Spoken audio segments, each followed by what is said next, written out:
good to go. Okay, thanks, Karen. So welcome everybody to our council meeting on November the 9th. I'd like to officially call the meeting to order. And so our first item on our agenda this evening is the adoption of the agenda. So I have a motion here moved by Steve, seconded by Sherry, that the agenda of the November 9th, 2020 regular meeting of council be accepted and passed. Any discussion on that? Okay, all those in favor? That's carried, thank you.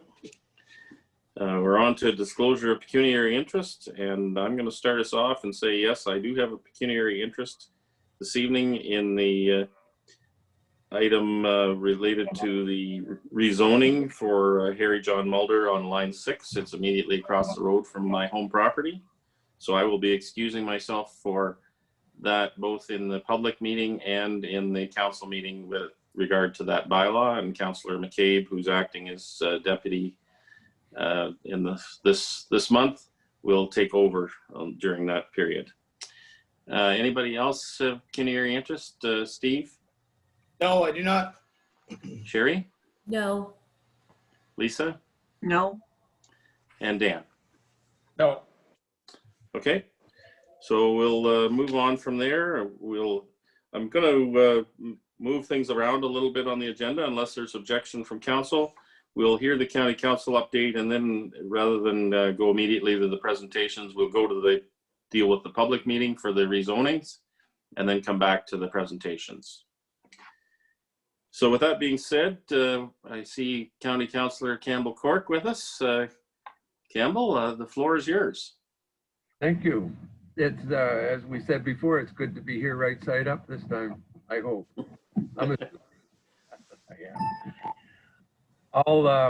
I wanted to just bring a bit of an update on two topics, one being the Riverston landfill site, and the other the potential for a type of photo radar, which you as a council will have to decide upon. But first on Riverston, the new cell, which is about next year. And the thing that's got the county pretty excited about this is that it's the first engineered sanitary landfill site in the county. You know, all the others just sort of started out as more or less a hole in the ground, and it went from there. So this one is being engineered. They figured the old original cell has about a year left in it.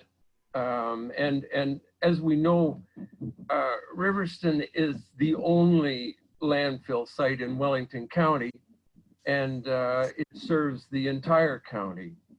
The new cell 2, it's basically ready to go. It's been excavated to a depth of about 15 feet below grade, which is well above the water table. And when this cell is full, which is going out 2043, maybe beyond 2050, who knows, the mound will wind up about 35 feet above grade. And it's interesting how it's been constructed.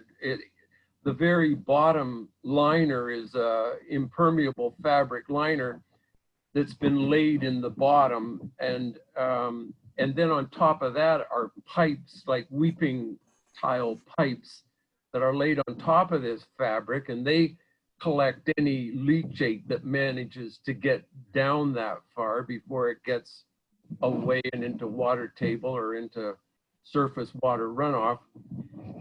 And when this leachate is collected, the plan is, and I'm sure you maybe know more about this than I do, and I think it is still very much in the planning stages, there'll be a force main that's going to be constructed from Riverston to the Mount Forage sewage treatment plant. And obviously there's lots of details that have to go with that. And from the county point of view, there's no enormous rush for this to be built when the second cell opens, because, you know, when the material starts being put into the new cell, it's maybe 2 years before it actually starts producing a serious amount of leachate. It's basically just water runoff. It hasn't started to work yet.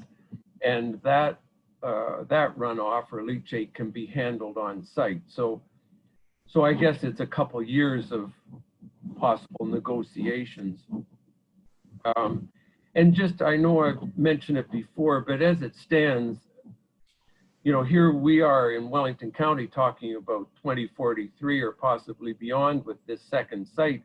Ontario, as an average, has just 13 years of landfill left. And at the moment, 1/3 of Ontario's landfill goes to the United States. And if the United States, which it might well be closed, I think it's Michigan where most of it goes, but it doesn't matter.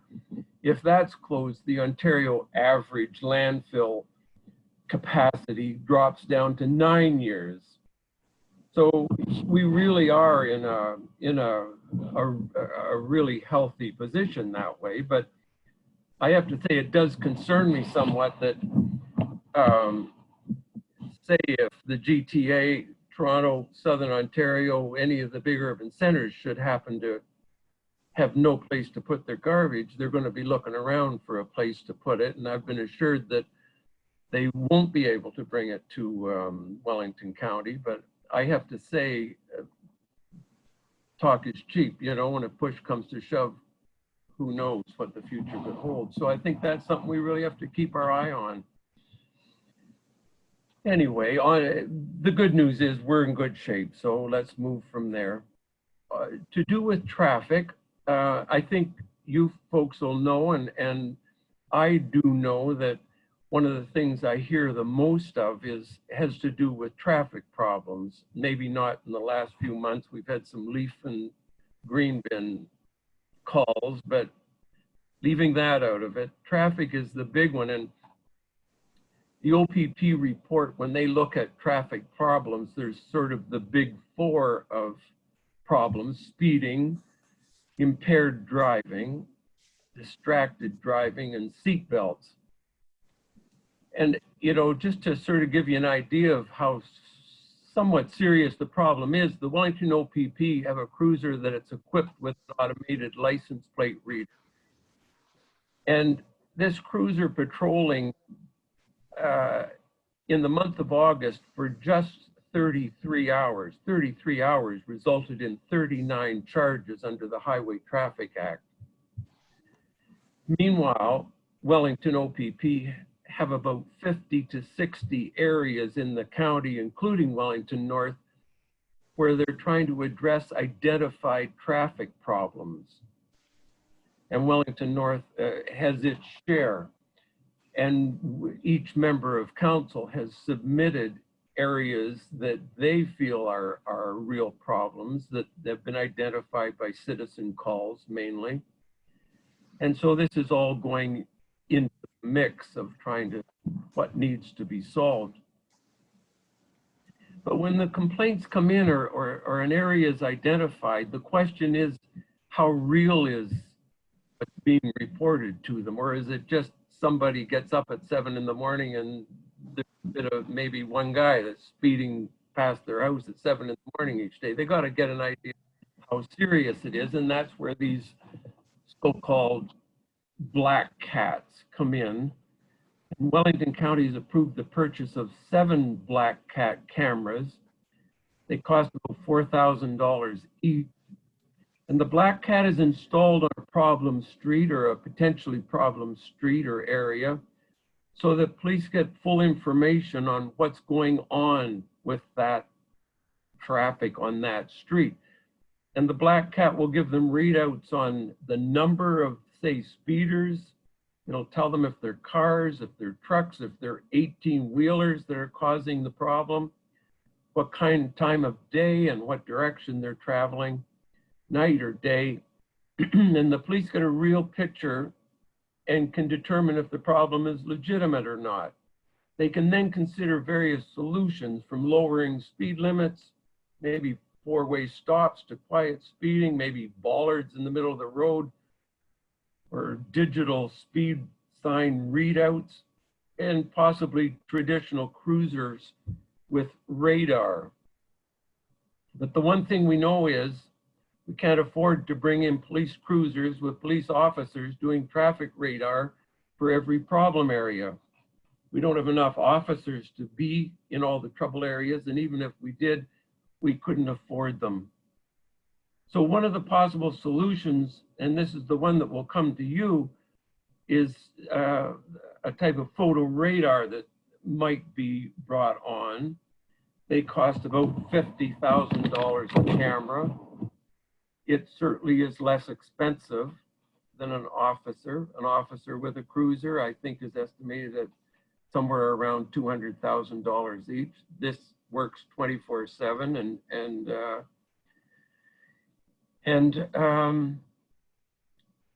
the question for you is going to be, each Wellington municipality is going to have to decide for itself whether they want this kind of so-called automated speed enforcement in their municipality. Automated, excuse me, speed enforcement systems are used only in school zones and community safety zones where the speed limit is under 80 kilometers an hour. County roads, municipal roads, not on provincial highways. So that's really just a little update on those two topics, and I'd be happy to try to answer any questions you might have. Okay. Any questions for Campbell? Steve? You're muted there, by the way.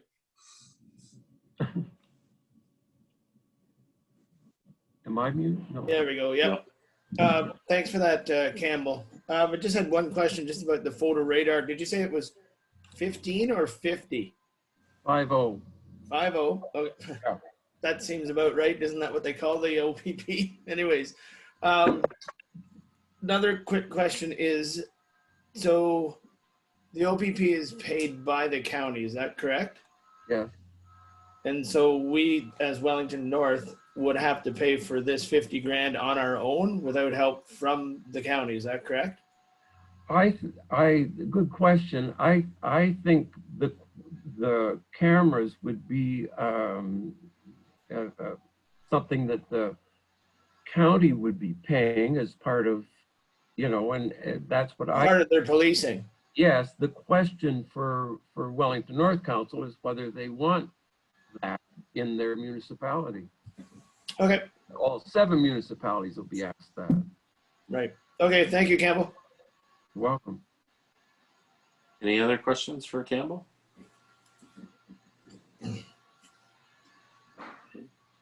Not seeing any others, so thank you, Campbell, for coming and sharing that information with us. I'm sure we'll want to hear more about the automated speed enforcement as we go forward, and I know that at the county we are going to have some further discussion on community safety zones as well, so perhaps those two pieces of information will help inform some of our decisions here locally as well. Okay, unless there's anything further, I think we'll move on, and this is where we're going to deviate. So thanks, Campbell. This is where we're going to deviate from the printed agenda, in that we're going to do the public meeting for the rezonings first, and then come back to the 2 presentations. So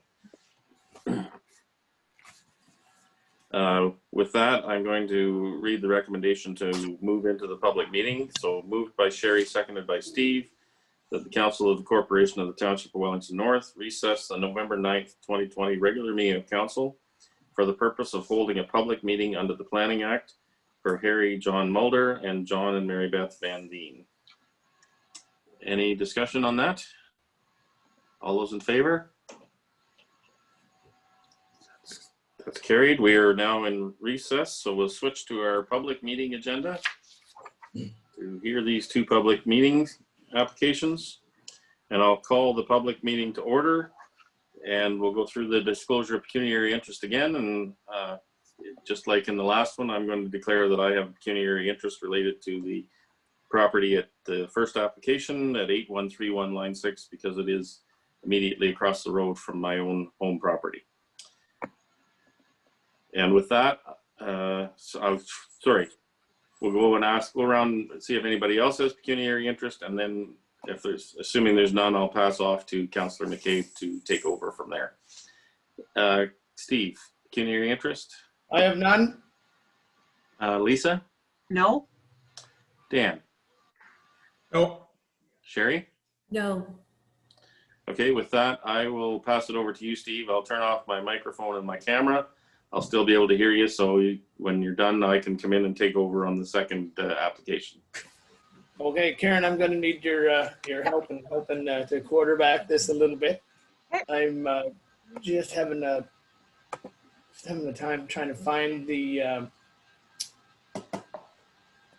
public meeting.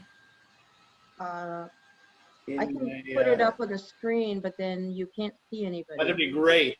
Thank you. That you can't see anybody, or that you want it up on the screen? It'll just take me a minute. I've got to connect my. Hopefully they can't see me. Okay. Yeah, if you could share that, that'd be great. Thank you, Karen. Take a minute. So Michelle is on, and Nancy, you're on as well. So.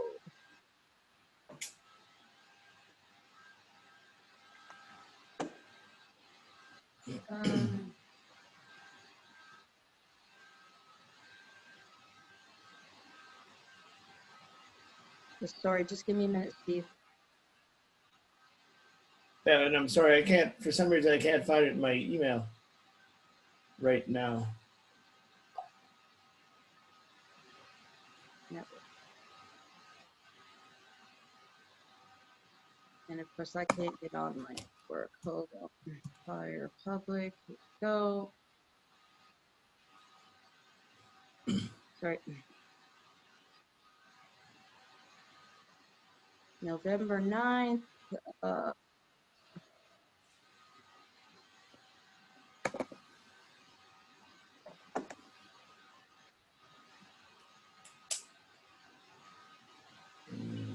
my God. Phone. My mom's phone. It's just loading, Steve. Yep, thank you.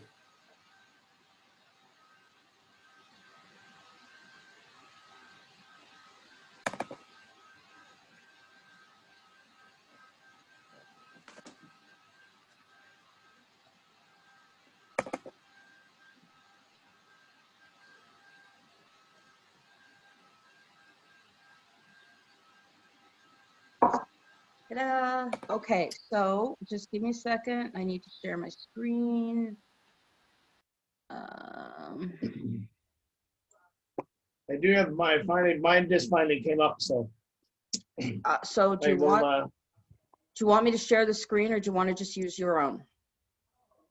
It's up to you, I guess. If everyone wants to follow along, that's fine too. So in lieu of Mayor Lennox declaring pecuniary interest, I will ask if there's any other pecuniary interest. I'll start with you, Councillor Burke. No. Oh, just Councillor Yake. No. Councillor Hearn. No. Wait, I will call this meeting to order then. The location of the subject land, the land subject to the proposal amendment is described as Part Lot 3, Concession 6, and is known municipally as 8131 Line 6. The property is 40.85 hectares. That's 109 acres in size. The location is shown on the map attached. The purpose and effect of this application is an amendment to rezone the subject lands from agricultural A zone to site-specific agriculture A2. The rezoning would prohibit a residential dwelling on the retained agricultural portion of the property. This rezoning is a condition of the severance application B50/20 that was granted provisional approval by the Wellington County Land Division Committee. The consent will sever a 0.518 hectare or 1.28 acre parcel with an existing dwelling. The vacant 40.8 hectare or 100 acre agricultural parcel with 2 sheds would be retained. How was notice given for this public meeting? Notices were mailed to property owners within 120 meters of the subject property, as well as the applicable agencies, and signage was posted on the subject property on October 16, 2020. Okay, thank you. I believe we have Michelle as the planner tonight. Is that correct? That's Yes. correct. Thank you, Councillor McCabe. Please, you have the floor. Presenting on behalf of Matthew tonight. So the application before you, as mentioned, is to prohibit future residential development on the retained agricultural portion of the subject lands.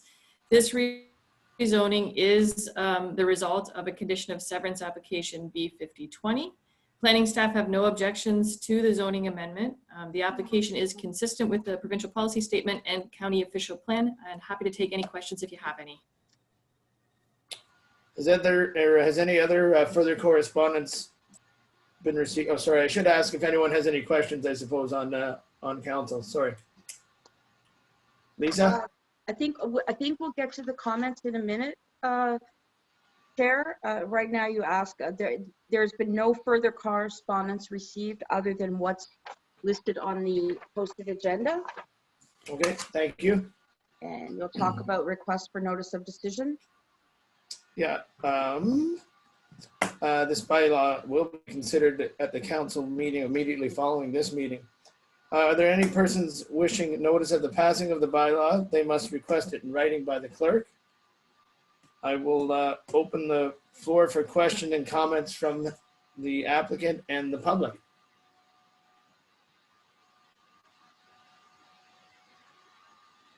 I'm not sure who we have online for this We have bylaw, Karen.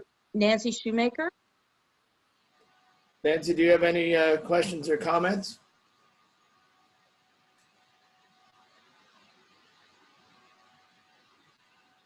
Nancy's there. You just need to unmute, Nancy.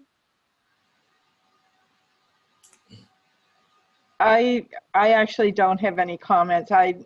If members of council had questions relative to the property owner, I could perhaps answer them, but I support the recommendation as presented by staff. Okay, thank you. Any other questions or comments from the public?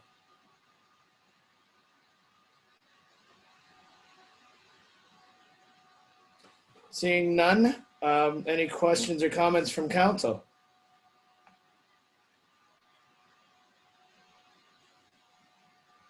Hearing none, we will, this bylaw will be considered at the council meeting immediately following this meeting. And I have a motion from Councillor Dan and Councillor Hearn that the public meeting of November 9th, 2020 be adjourned at... Oh, no, sorry, we're going to consider the next matter.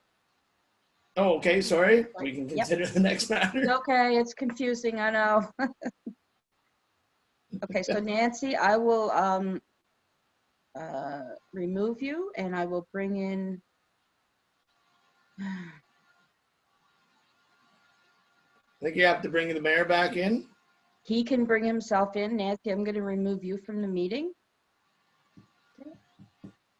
And then I need to bring in Jeff. And John Van Veen. Yes. And allow to talk.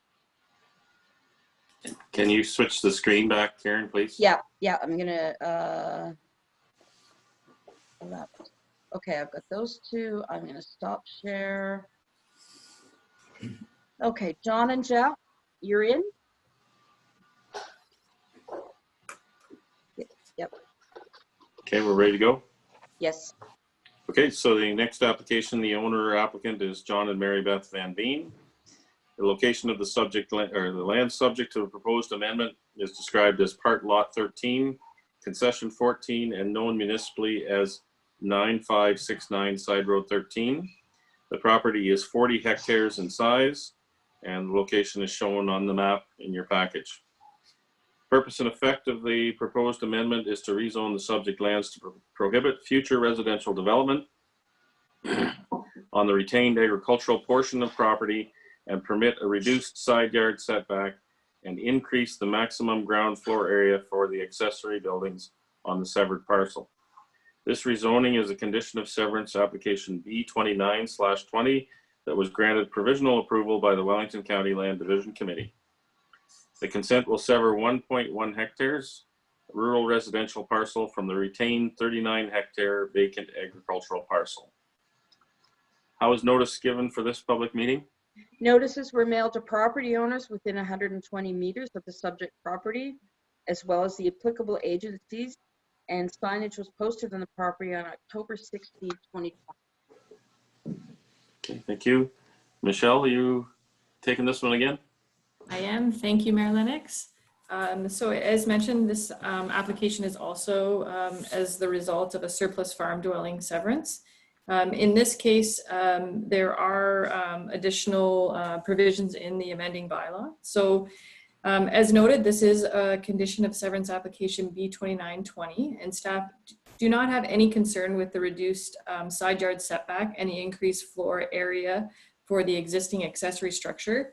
I'd just note that council should be aware that the amending bylaw does take note of the existing accessory structure and does have 3 conditions to go along with the reduced side yard setback, and that is the enlargement of this accessory structure is not permitted. Additional accessory structures are not permitted, including a hobby barn, and removal of the existing accessory structure shall void this provision.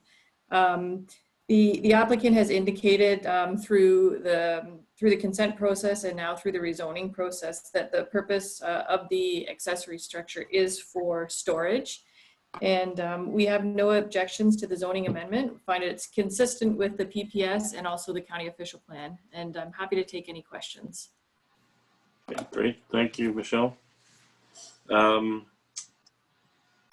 Any further correspondence received in respect to this application? You're muted, Karen. There's been no correspondence received with respect to this application. Okay, great, thank you. The bylaw will be considered at the regular council meeting following this public meeting. Persons wishing notice of the passing of the bylaw must submit a written request. And with that being said, I'll open the floor for any questions or comments from the applicant and or the public. Anyone wish to speak to this application? This is Jeff Buesman. Okay. Jeff, go ahead. I'm here really to answer questions. The application is very straightforward. A surplus farm resident severance. We're supportive and we agree with planning staff's comments and recommendations. And I'm happy to answer any questions. Great. Thanks, Jeff. Anybody else wishing to speak to this application, Karen?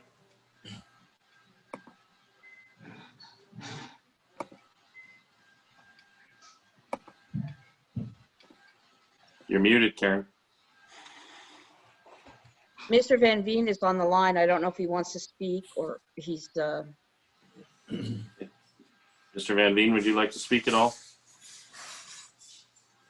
Not sure if you can hear me. My internet isn't all that great, but I'm just listening and yeah, I agree with Jeff. Everything is pretty straightforward. Okay. Thank you. Is there anyone else registered to speak on this application, Karen? no. Okay, so let's swing it over to members of council. Any questions or comments from members of council? I have none. Okay.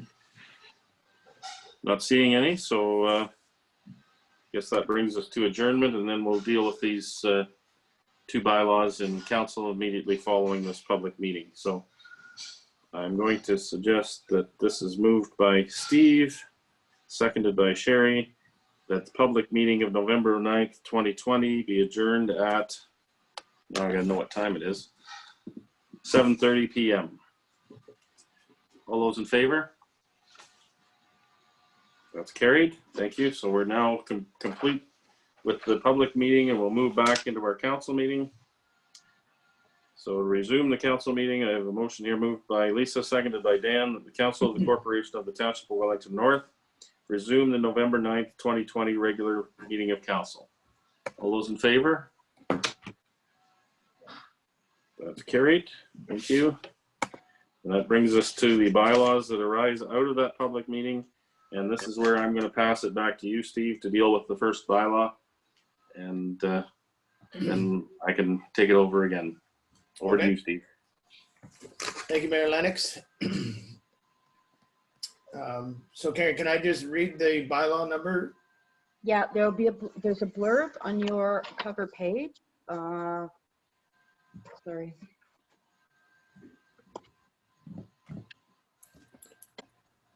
So the recommendation, do you want me to read it on behalf of you? You call a mover and seconder.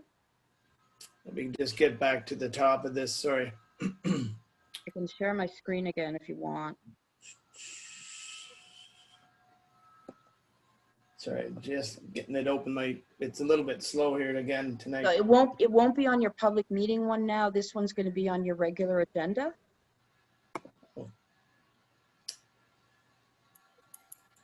I'll share my We'll need a screen. mover and a seconder for this, is that right? Yes. All right, so bylaw number 095-20 being a bylaw to amend bylaws 66.01 being a zoning bylaw for the Township of Wellington North. Can I have a mover and a seconder for that? I believe I used, thank you. Councillor Burke, I'll have you as moving and Councillor Hearn as second it. Do you want me to read the whole blurb? I can, it doesn't matter to me. I think you've read it. Okay, good. That's okay. So this is read a first, second, and third time this 9th date of November 2020. All in favor? Thank you. That has passed, and I will pass it back to the mayor, thankfully, who has more experience with this. Thanks, Steve. So we'll move on to the next bylaw here. So let's see, this is moved by Dan, seconded by Lisa, that bylaw number 97-20 being a bylaw to amend bylaw 66-01 being a zoning bylaw for the Township of Wellington North be read a first, second, and third time and enacted. And this pertains to Part Lot 13, Concession 14, with a civic address of 9569 Side Road 13, the application for John and Mary Beth Van Veen. Any questions or comments on that bylaw? I have none. Okay, all those in favor? That's carried. Thank you. So now we'll flip back to our presentation section of our agenda. So just one moment, Jeff and John, I'm going to remove you. We have someone here, HQ, that's showing up. You should be an attendee. I'm not sure why you are showing on our screen. So I'm gonna remove you. Who is HQ?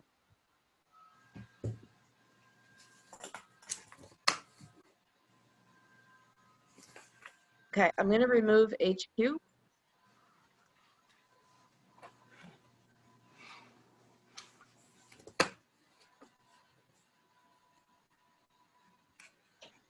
Okay. Okay, so we're back to the beginning of our presentations. We have two presentations this evening. Our first presentation is in regard to emergency management, and we have Urania here to give us a presentation, and we have a follow-up motion coming out of that. So Urania, please go ahead. Thank you, through you, Mr. Mayor and Council. Thanks for having me this evening.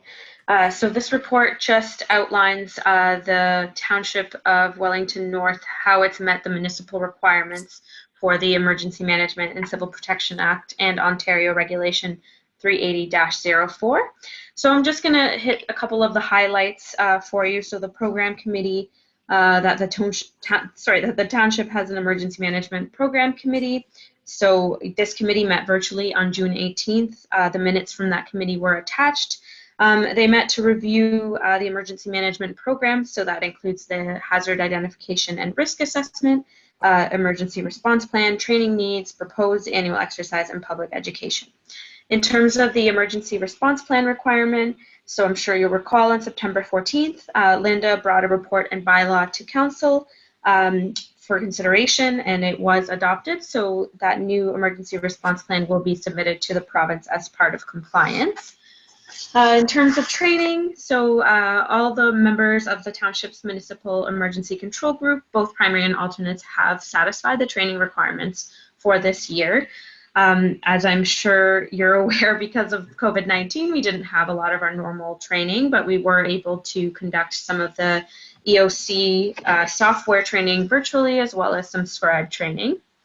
Now, as well, because of the pandemic, the annual emergency management exercise requirement was exempted by the Deputy Minister and Chief of Emergency Management Ontario. So that memo has been attached. So there was no requirement to actually run that this year. In terms of public education, most of our face-to-face regular engagements were canceled, of course, because of COVID. So we kind of focused on our other media platforms. So that's the Wellington Advertiser, local radio stations, our websites and social media, as well as addressing that during Emergency Preparedness Week and providing some coloring pages, activities like that for some kids to do. And then we also revised the Be Better Prepared guides for 2020, and those were sent out and distributed through the Wellington Advertiser in June. So in conclusion, the Township of Wellington North has fulfilled the mandatory municipal requirements set out in the Emergency Management Civil Protection Act and Regulation 380-04 for 2020. That's my report, and I can answer any questions you've got. Thank you. Thanks, Urania. Any questions from council in regard to that report? I have none. Okay. So I have a recommendation here that I don't believe was in your agenda, but we do need to receive this report. So I'm going to suggest that this is moved by Sherry, seconded by Steve, that the Council of the Corporation of the Township of Wellington North receive report EM 2020-002-2020, or sorry, which is the 2020 Annual Emergency Management Program report regarding the status of the Township's Emergency Management Program for 2020 for information. And further, the council accepts the annual status report of the Township's Emergency Management Program for 2020. Any discussion on that? I have All none. those in favor? Thanks, Urania. That's nice to have that behind us. Thank you. We'll look forward to next year. Yes. Take care. Great, thank you. Oh, Okay, so that's carried. The next item we have on our agenda is a presentation from our Director of Finance. Back to the budget discussion. Welcome, Adam. Thank you, Mayor Lennox, and appreciate the opportunity to continue discussion with regard to the 2021 budget for the Township of Wellington North. Bear with me 1 second as I just do a screen share here.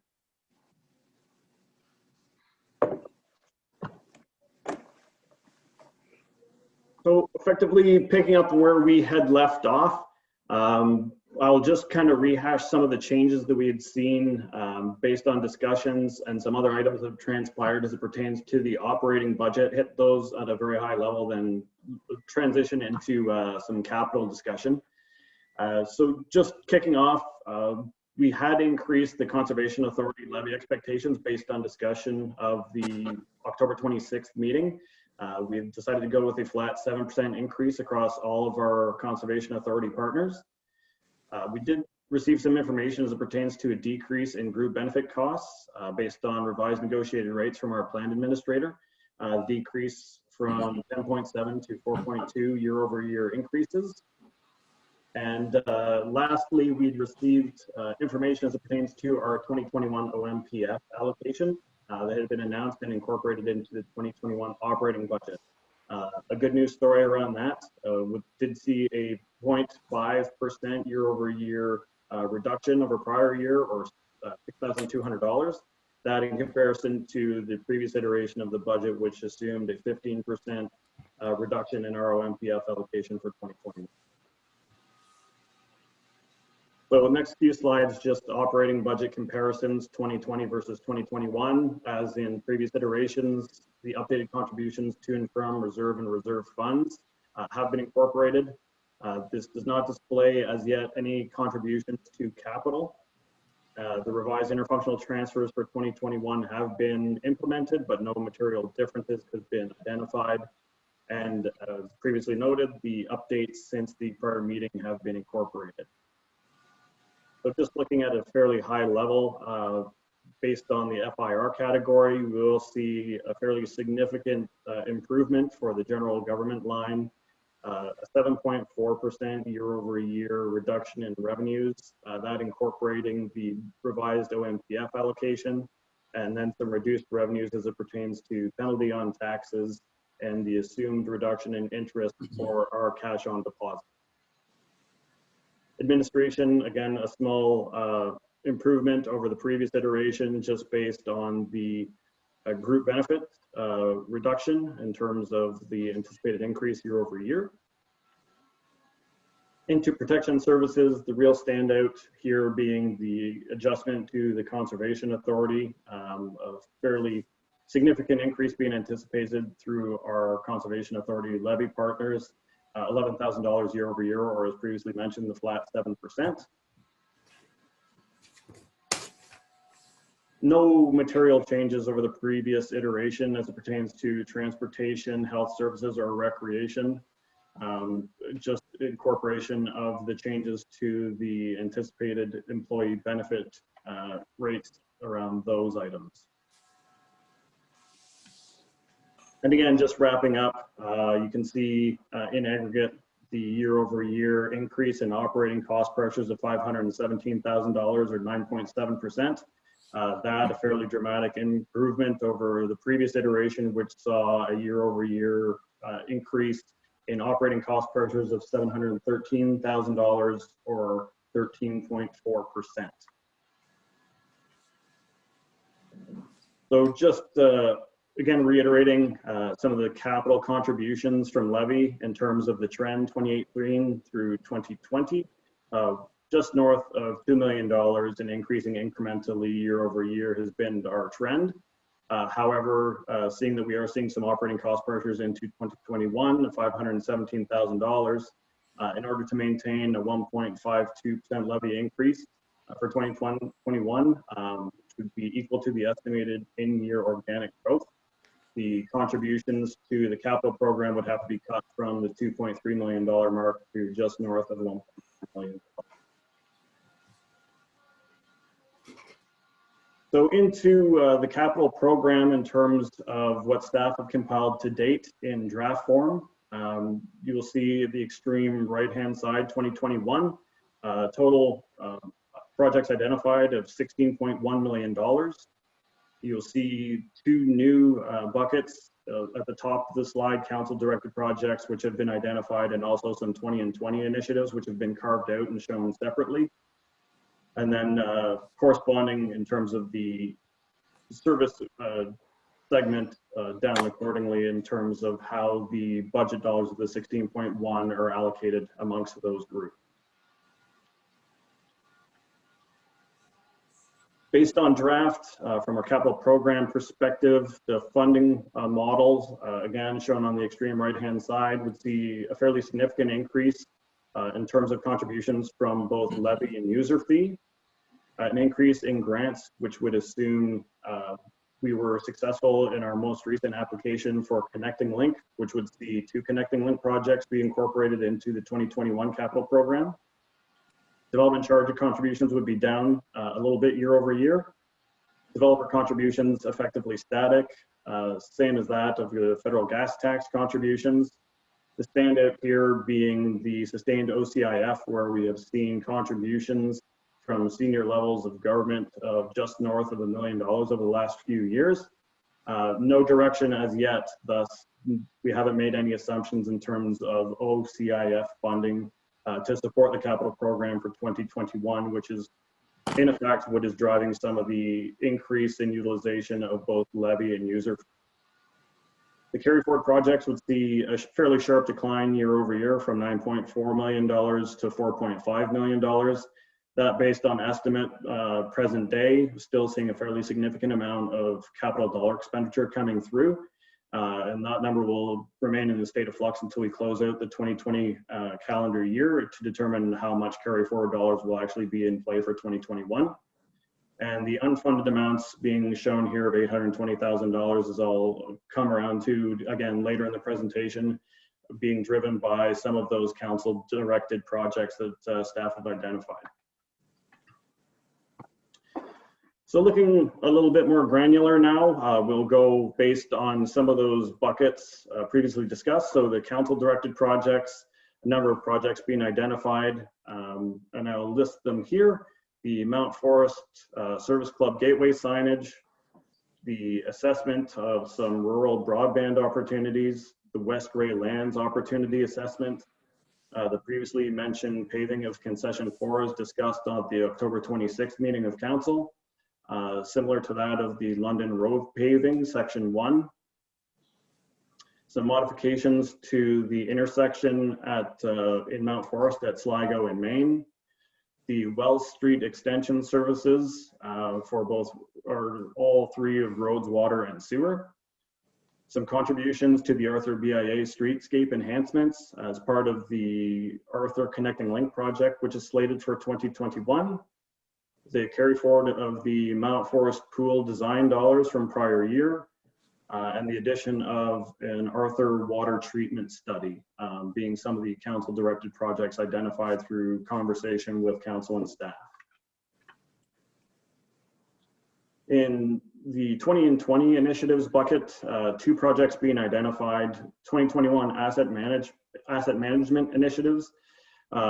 We are under the gun in terms of some regulatory requirements to satisfy come July 1st of 2021, which would see the update to the township asset management plan to be compliant with those regulatory requirements. And a component there for some 2021 IT initiatives, both of coming out of just necessity in terms of some resiliency from some hardware purchases and some contingency dollars set aside for addressing some opportunities being brought to the fore through the IT service delivery review, both with the county and some of our member municipalities. The development-driven projects, no new projects being identified this year, save and except for the Well Street extension, which has been moved to the council directed projects bucket. All the other projects listed here are carry forwards from prior years as we see some of the completion of those works. From an administration standpoint, 1 project identified, which would see a multi-year project, which would see the bringing of Wi-Fi to some of our downtown cores. The Wellington North Fire Service segment has identified 4 capital projects for 2021. So the purchase of some extrication rescue tools, some radio system upgrades, purchase of some bunker gear, and some fire hose replacement, rounding out the capital dollar ask there. From a roads fleet perspective, there's been the identification of 5 replacement requirements. No new items being brought in that would require continued support from both an operating expense standpoint or a capital standpoint, but just the replacement of some aged rolling stock there.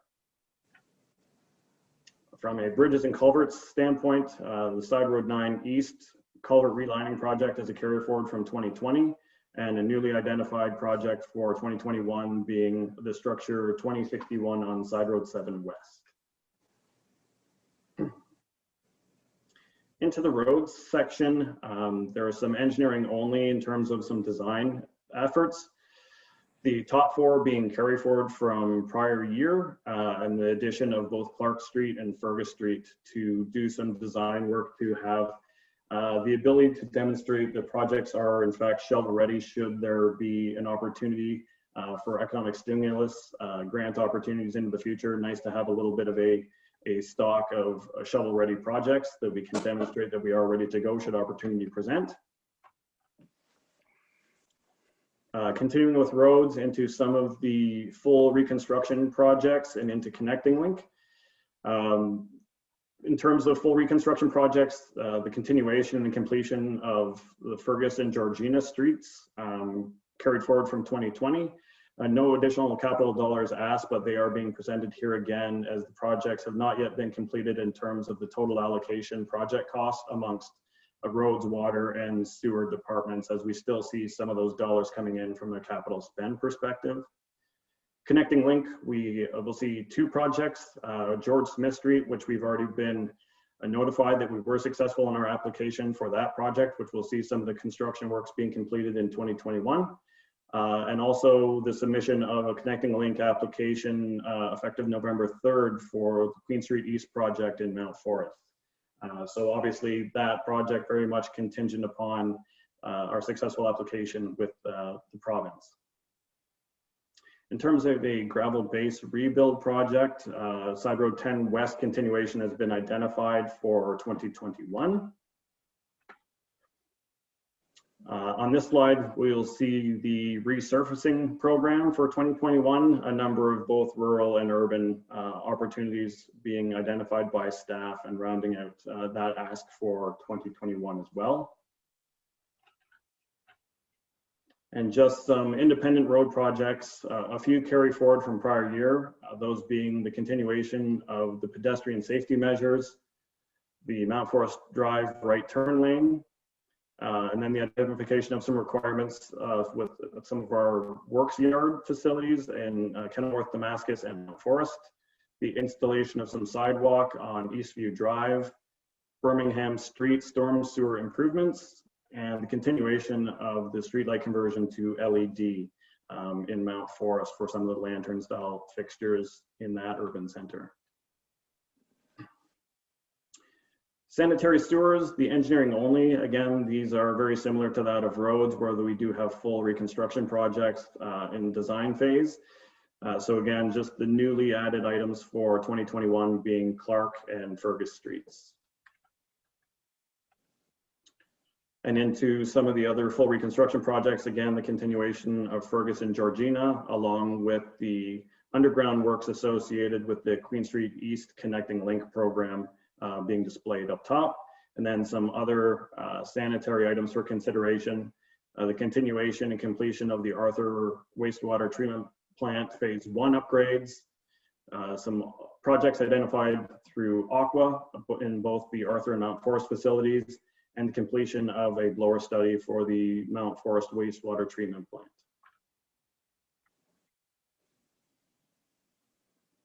Into the waterworks segment, again, the continuation of some of the engineering only and design projects as previously mentioned.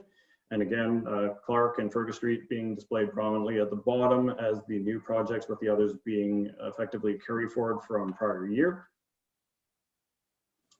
And again, the completion of Fergus and Georgina, along with the underground works from a waterworks perspective for the Connecting Link project, and some other identified independent water projects being Domville water main replacement, the Mount Forest water tower design, the Arthur water supply study, the underground works associated with some improvements with the Connecting Link program in Arthur, the rehabilitation of the Mount Forest standpipe, and some technological enhancements at the well houses, rounding out the waterworks capital program for 2021.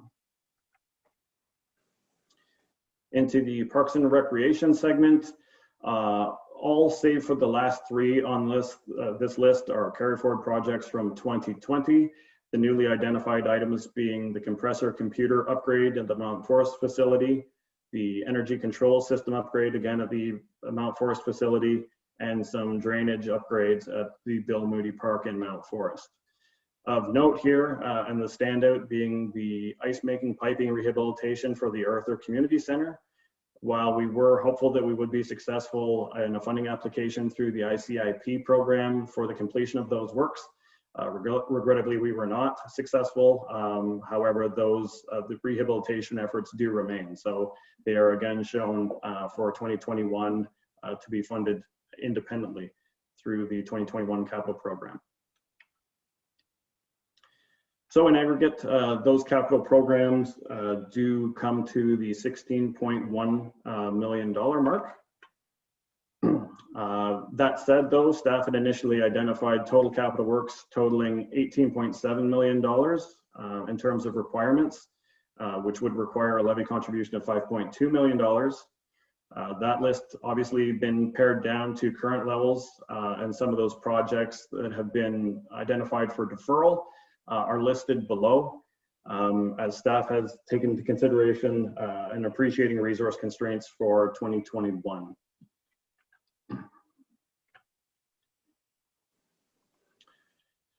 So on balance, the current 2021 draft capital program would suggest a requirement of contributions from levy amounting to just north of $2.5 million. And with that rolled into the existing operating budget for consideration, that would see an impact to the existing taxpayer of just about 8%, taking into consideration the organic growth of the 1.52%.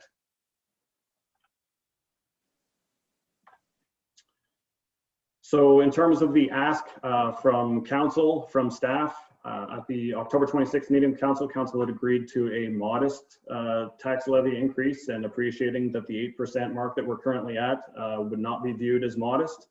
So in order to maintain a modest levy increase of less than 2%, council direction is required to prioritize the council directed projects for 2021, identify funding sources for any of the council directed projects that we wish to put into play for the 2021 capital program, and identify areas of opportunity for the utilization, if they are existing, of reserves and reserve funds to fund or partially fund staff identified projects to decrease the reliance on the levy for 2021.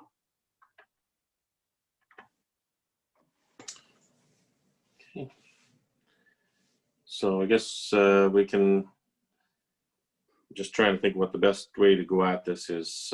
So Adam, do you need any more feedback from council in terms of where we end up with the our target for the levy, or are you happy with the, you know, the under 2% is good enough and we fine tune from there? I believe we're all right with the direction from council in terms of the modest levy increase being residing somewhere below the 2% mark. However, we as staff would certainly appreciate any feedback in terms of projects that we would like to see either removed or funded with alternative means in order to facilitate that 2% levy increase for 2021. Okay, great. So maybe if we could, there's a lot of information on there. We'll start with if council have any questions with regard to any of those projects for clarification, and we start with that and see where we go, and then we'll get into that discussion about what things we can keep in or what things we have to change or find new funding sources for. One of the things I'd like to start with, in the presentation, you had an $820,000 amount that as an unfunded Correct. amount, and that 820,000 that was unfunded,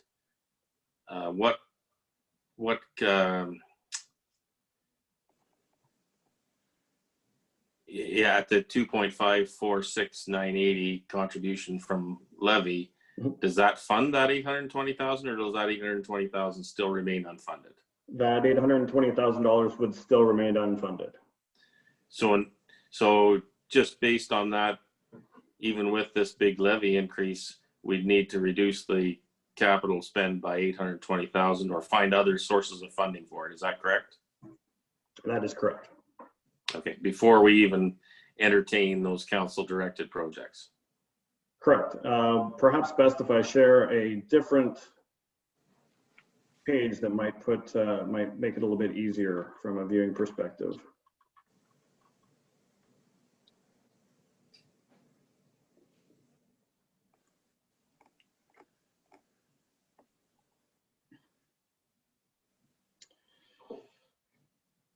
This column here.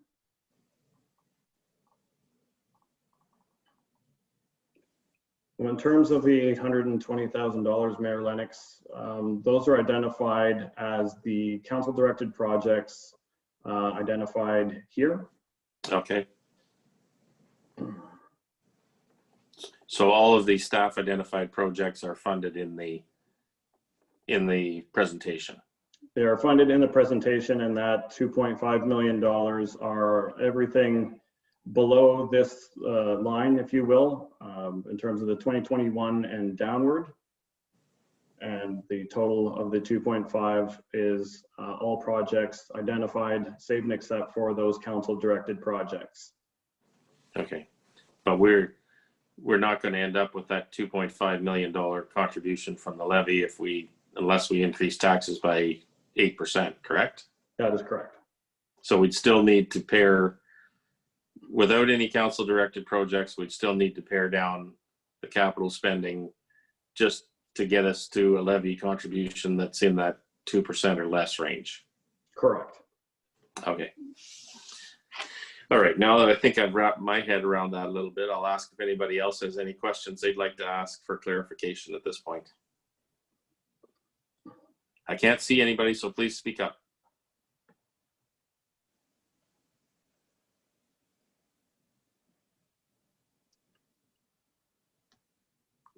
Anybody have questions? I'm good for now. Okay, thanks, Sherry. I have Steve? just a quick one. Okay, go ahead, Steve. And I guess Matt or Mike, it's more for you. The Wells Street extension, just about how far would that take us, or how far would that go?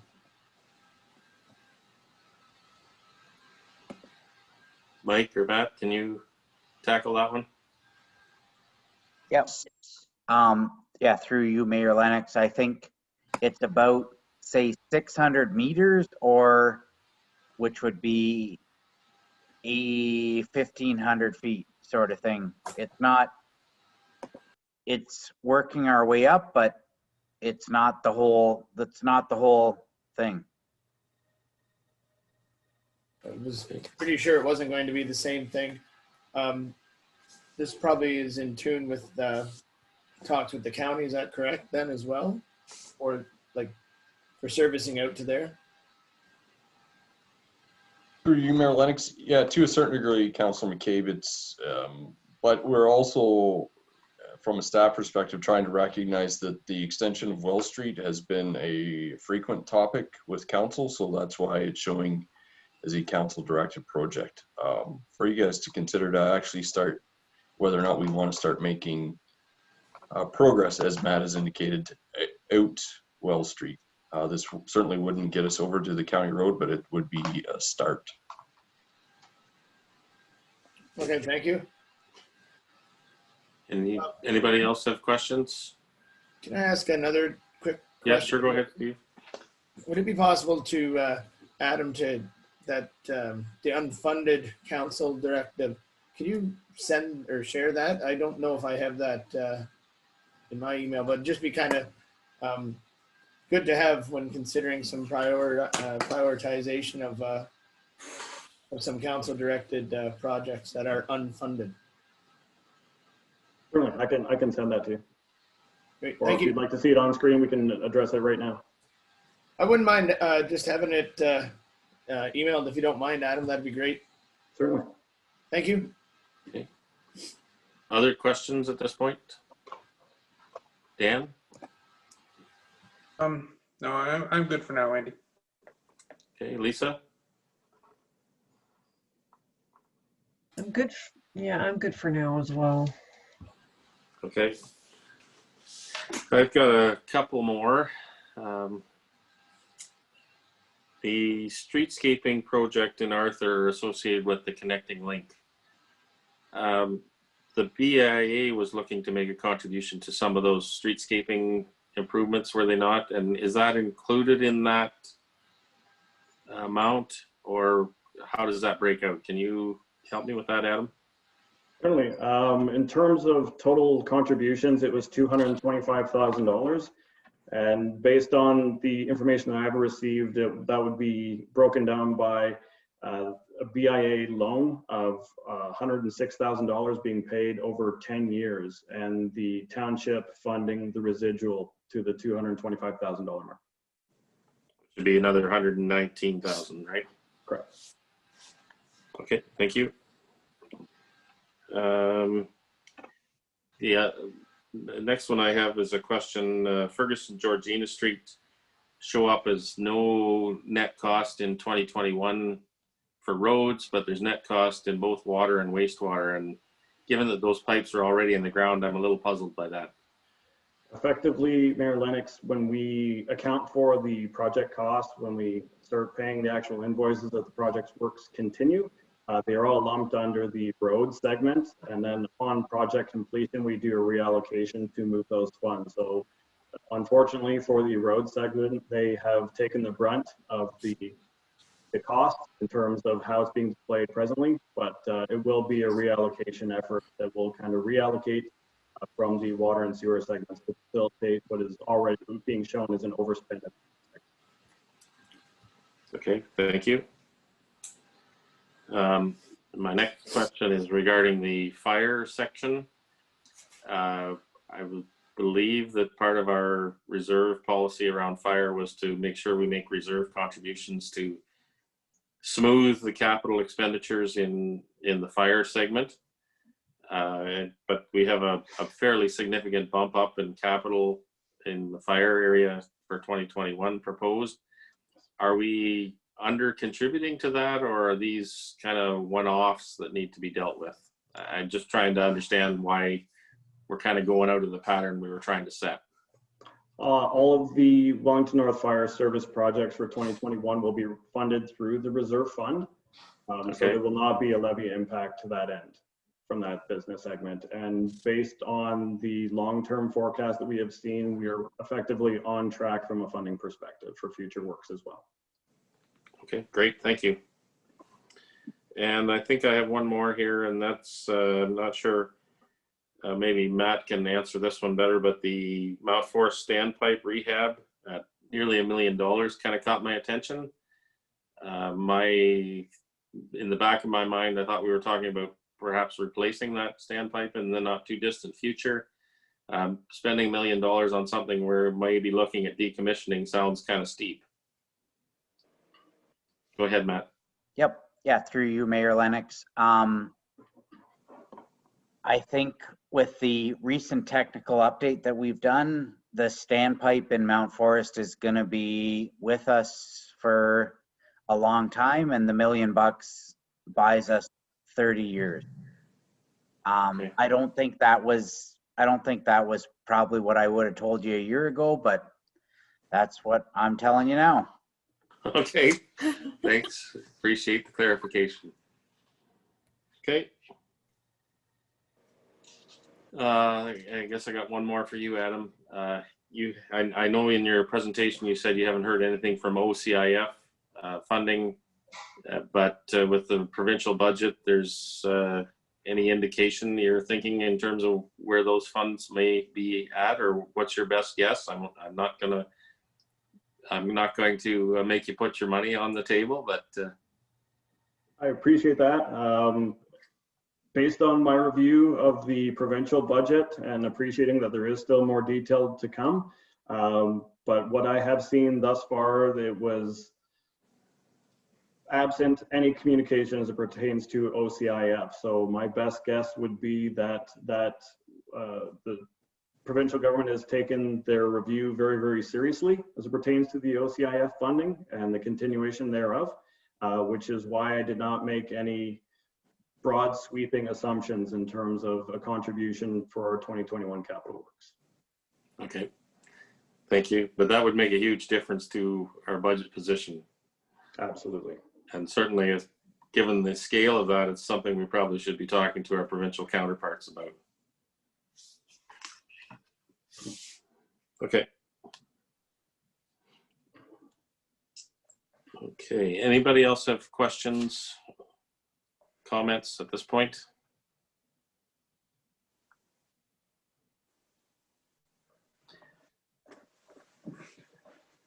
Mike, go ahead. Mayor Lennox, yeah, just wanted to touch on a couple of things maybe briefly while council's maybe considering their thoughts around the overall capital program. You made mention to the importance of the OCIF. My assumption has been throughout as it relates to the budget conversation that the priority project that council has identified is really the Queen Street East Connecting Link project. We've been successful with the funding for the Arthur Connecting Link.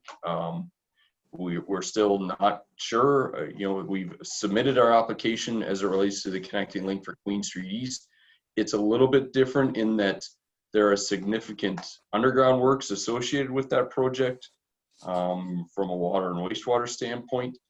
And so, but the other piece that I think that we need to address from a council perspective is if we're not successful for the connecting link, it's been my assumption that this council wants us to do something with the road portion if we're not successful, meaning a Band-Aid that would buy us 3, maybe 4, maybe 5 years until we were successful with a broader application.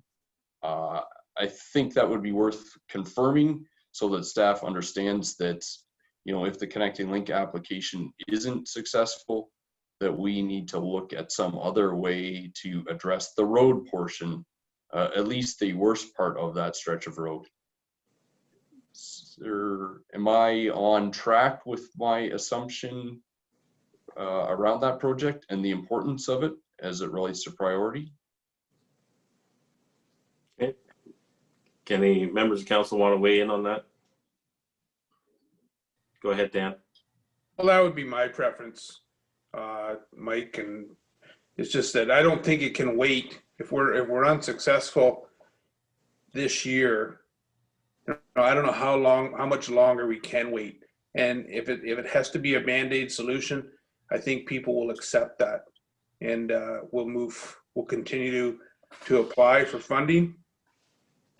But connecting link funding is the road portion only anyway, right? So, you know, we're going to have to bite the bullet eventually on all the underground work. But I think if we need a Band-Aid solution on that road for 2, 3, maybe even 5 years, I think we've got to do something there. So that you're right, you're on the right track in the way that I'd be looking at that project. Others want to weigh in on that one?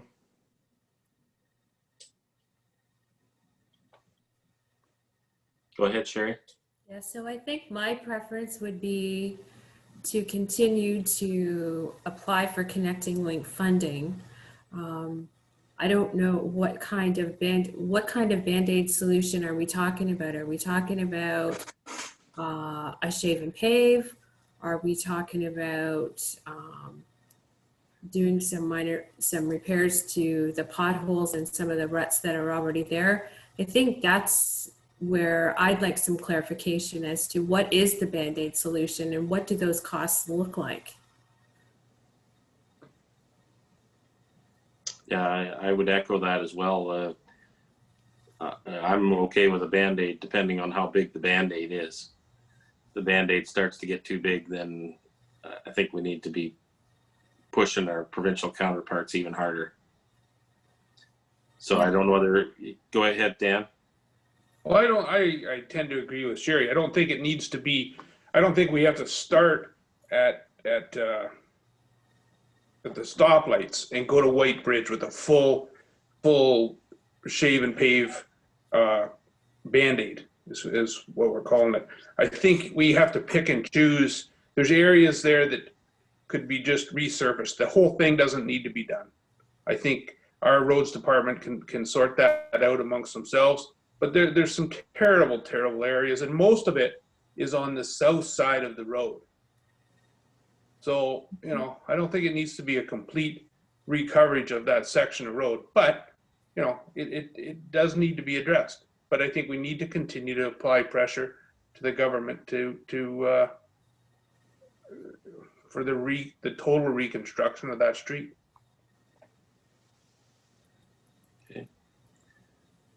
So, Mike or Matt, can you add any context in terms of what you're thinking in terms of scale of a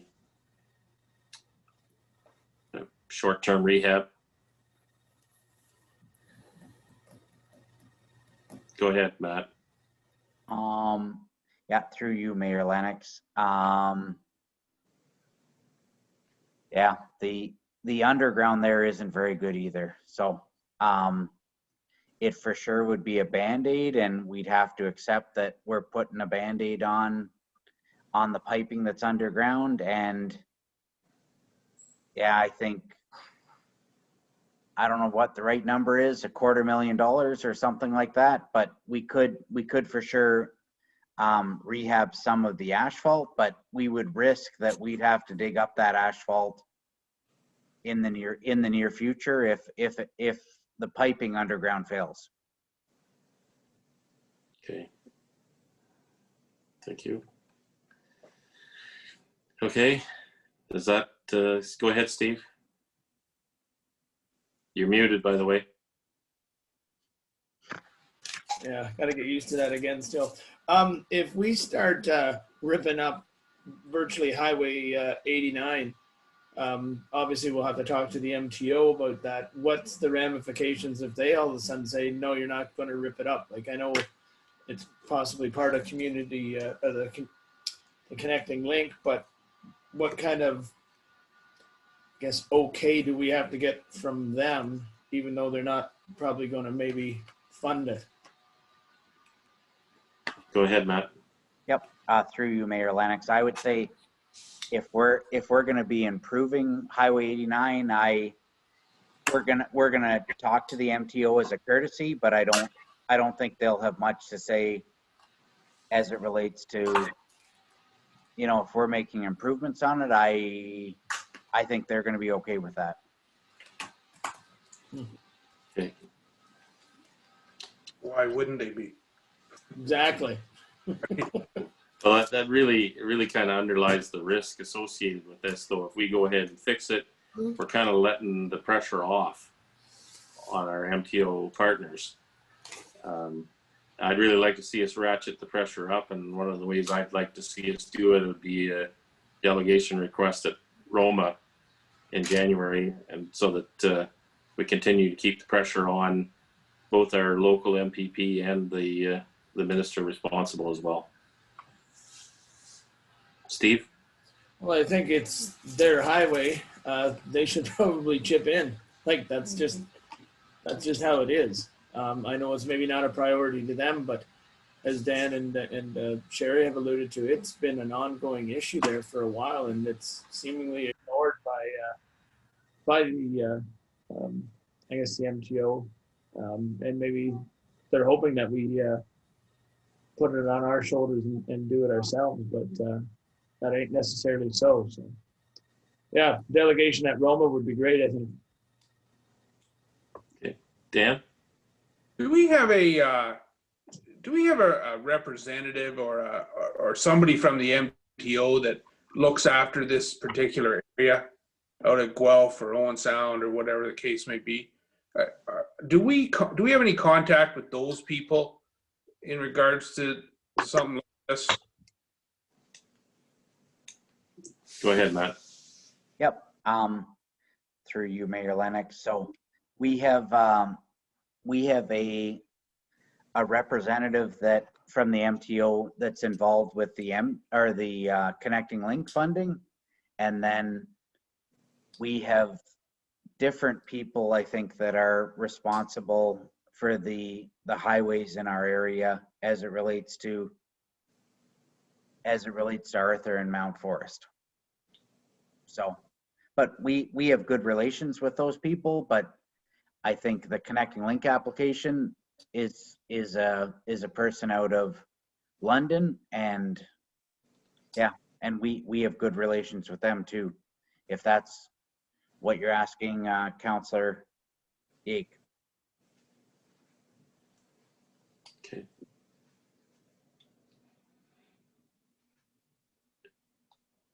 So I'm not sure we provided much clarification here, Mike.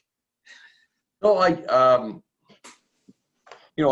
fill in the blanks as I see appropriate. No, that's not true. But I did hear, I think that, yeah, we want to convey, particular to the MTO, the importance of this project for our community through a delegation, which I think is a good idea. And we have submitted an application. We think it's a strong application, but that's that's just continuing to, as you've indicated, Mayor Lennox, put pressure on the decision makers about the importance of the application. We can do that. That's near the end of January. Typically, we find out about applications March most years, but things tend to be a little bit different right now as it relates to funding notifications because of the pandemic. But yeah, I think it was worthwhile, the conversation. I think we all understand the complexity because it is a connecting link road, that if we move ahead, you know, we're taking responsibility for a road that, you know, I think we as a township and a council specifically have always suggested that the province needs to step up. It is a lot of non-local traffic that travels along that stretch of road. And so I wanted, to get more of a sense of where the mindset is around it. Obviously it's important. It is in need of some work. So we'll push hard on as it relates to the application, and that involves you as a council for the delegation. So that's good. Okay, so from a budget perspective, we've put the connecting link based on the 90-10 funding model into our budget deliberations, correct? So that, you know, even if we weren't successful, we would have that pocket of money that we could draw on. Say, if we got information in February, we could still pull the trigger on doing something at that point. Do we have any other road type reserves in existence that we could draw on if we needed to for that, you know, for that maybe outside of the normal budget process activity? Go ahead, Adam. Through you, Mayor Lennox. As it stands now, we have made some assumptions in terms of how the township would fund its proportionate share for that connecting link should we be successful. Of those dollars contributed, we did have some federal gas tax dollars earmarked to facilitate our end around that. Beyond that, from a capital infrastructure reserve standpoint or reserve fund standpoint, specifically related to roads, our aggressive capital programs over the last few years have depleted those, not to the fullest, but we have limited amounts available through some of those dedicated reserves. The caveat to that being we do have the tax rate stabilization reserve, which still does hold a fairly healthy balance, which we could leverage for some of those capital works. Okay, thank you. Dan, I saw you had your hand up. Go ahead.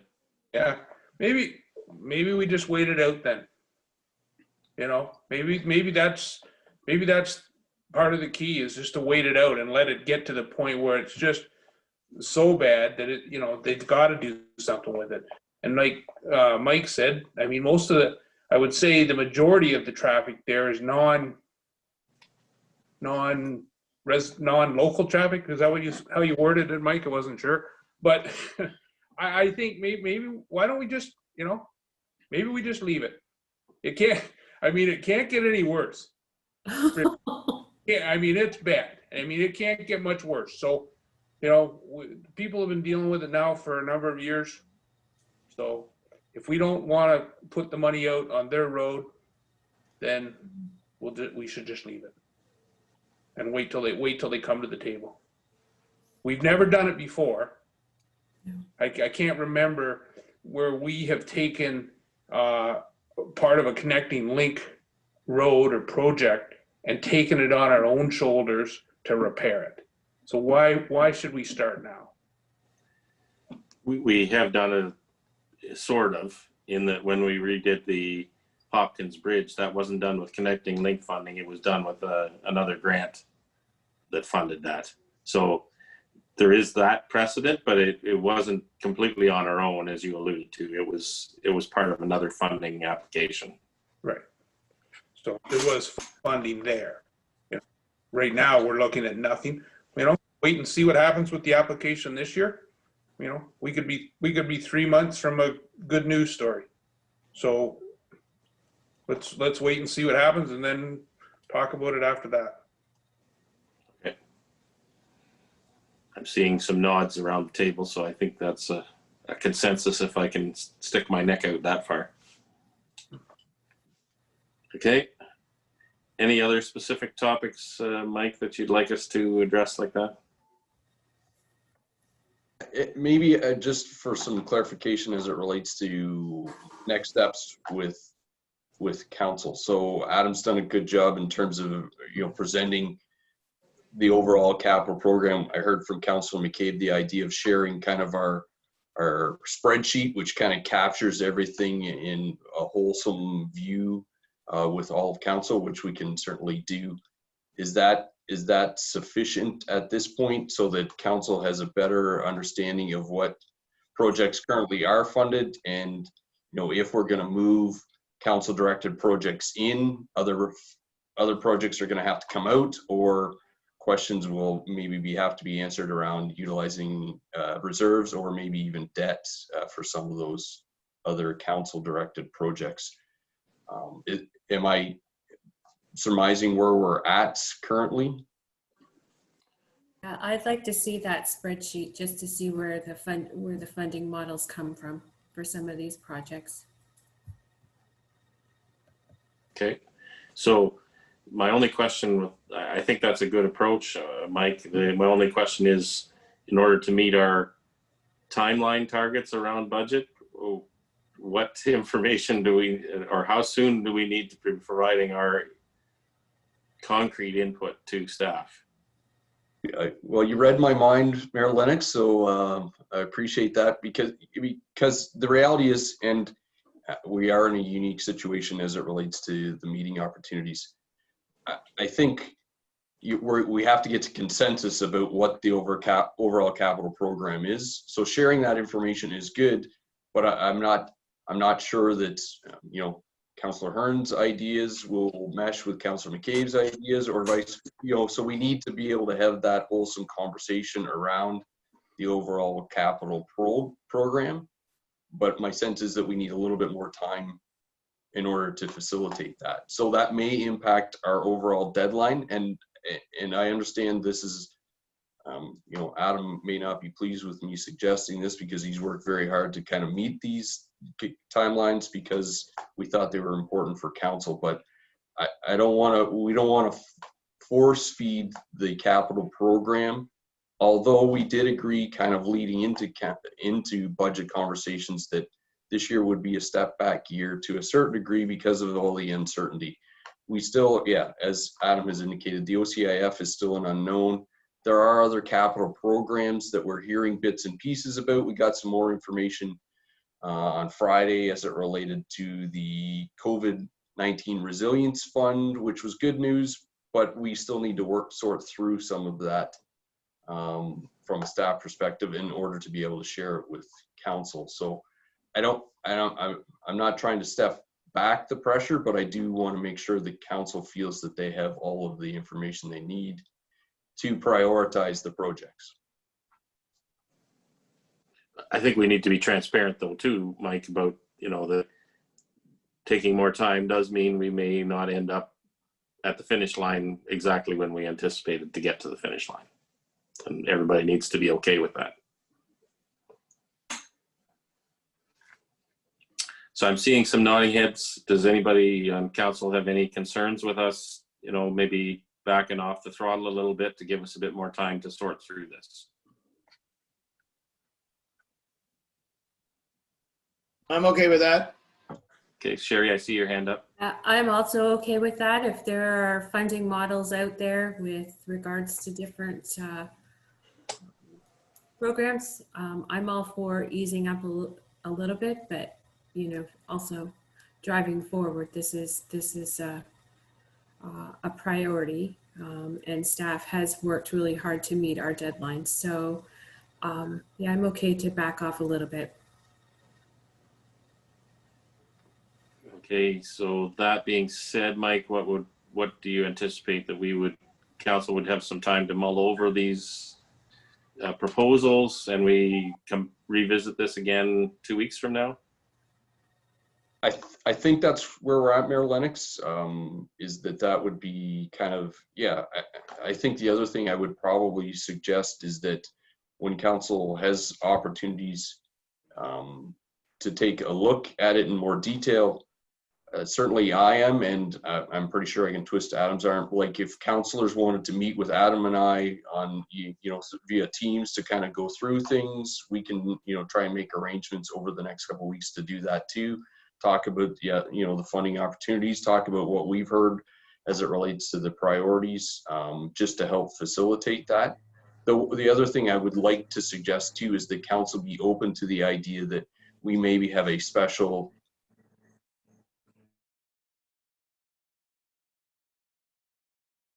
the budget bylaw, so we can still maybe perhaps meet our goal of having the budget passed before year end.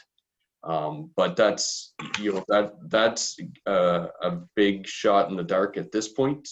Karen, I saw your hand up. You cut out a little bit there. Did he cut out for everybody or just for me?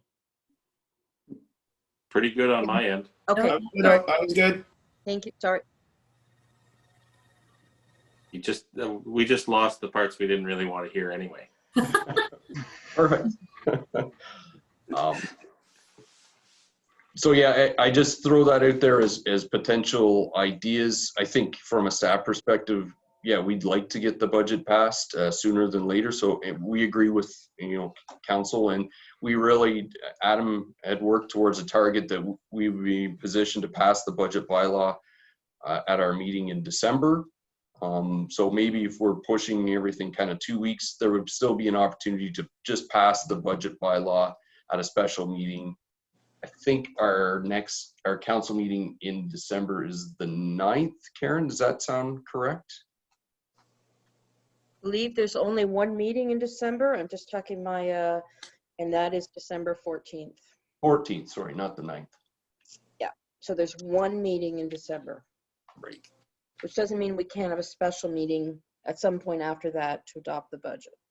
The other thing, there are notice provisions as it relates to the budget bylaw as well. So we have to be conscious of that. And again, I'm trying to find a balance here as it relates to making sure council's comfortable with the bylaw, because it is a council budget, but also trying to make sure we meet some timelines. But I don't want to push too hard on either end. Yeah, even if we had everything ready and to approve the budget in early January, there's probably not a whole lot of activity going on in the end of December in terms of putting out tenders for capital projects anyways. Mm-hmm. But Dan, go ahead.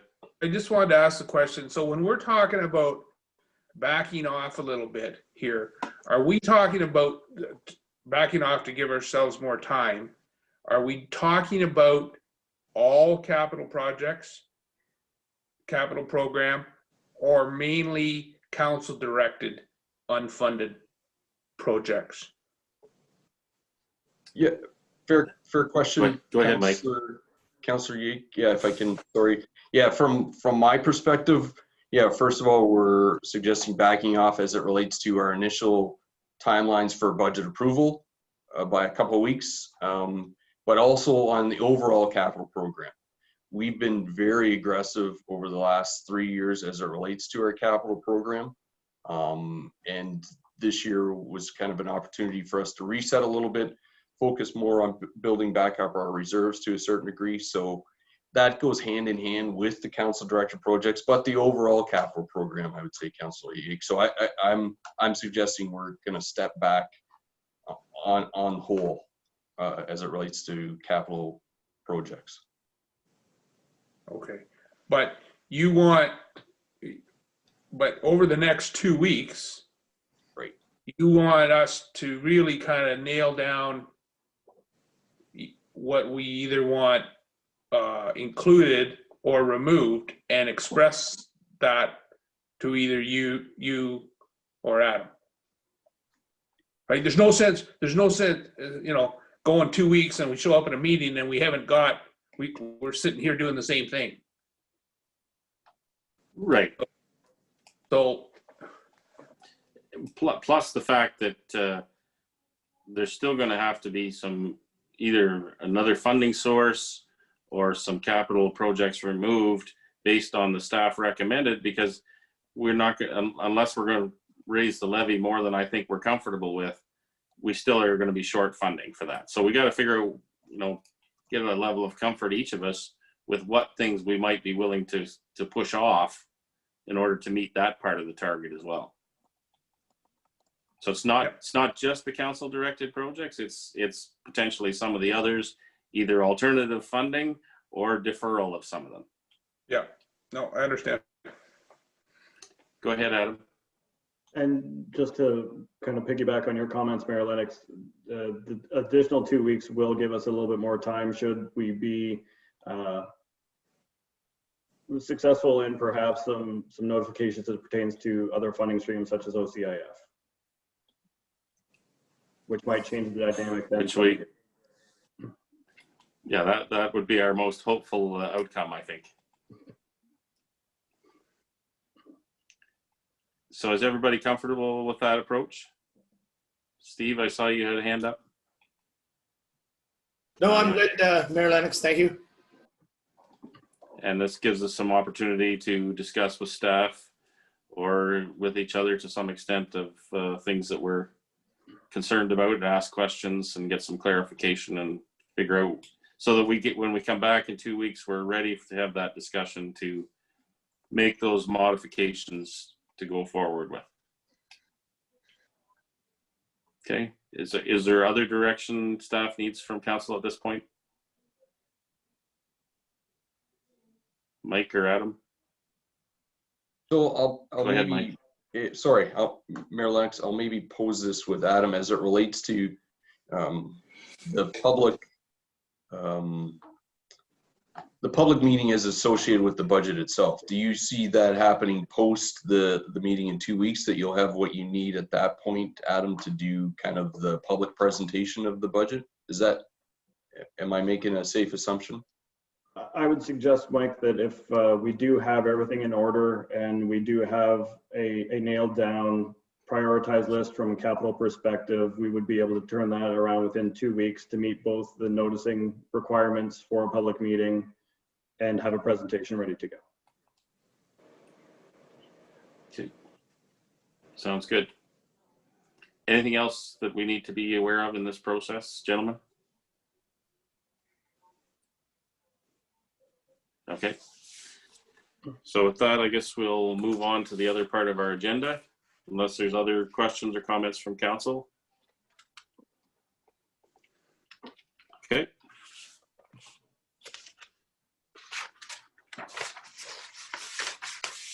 So we're hard to believe we're this far in and we haven't adopted the minutes from the last meeting yet, but that's our next item on the agenda. So I'm going to suggest, moved by Lisa, seconded by Dan, that the minutes of the special meeting of council and the regular meeting of council held on October 26, 2020 be adopted as circulated. Any questions or comments on those minutes? Okay, all those in favor? That's carried. Thank you. We have no business arising from previous meetings, but we do have a deputation this evening. We all queued up for that, Karen? Just a sec. Okay.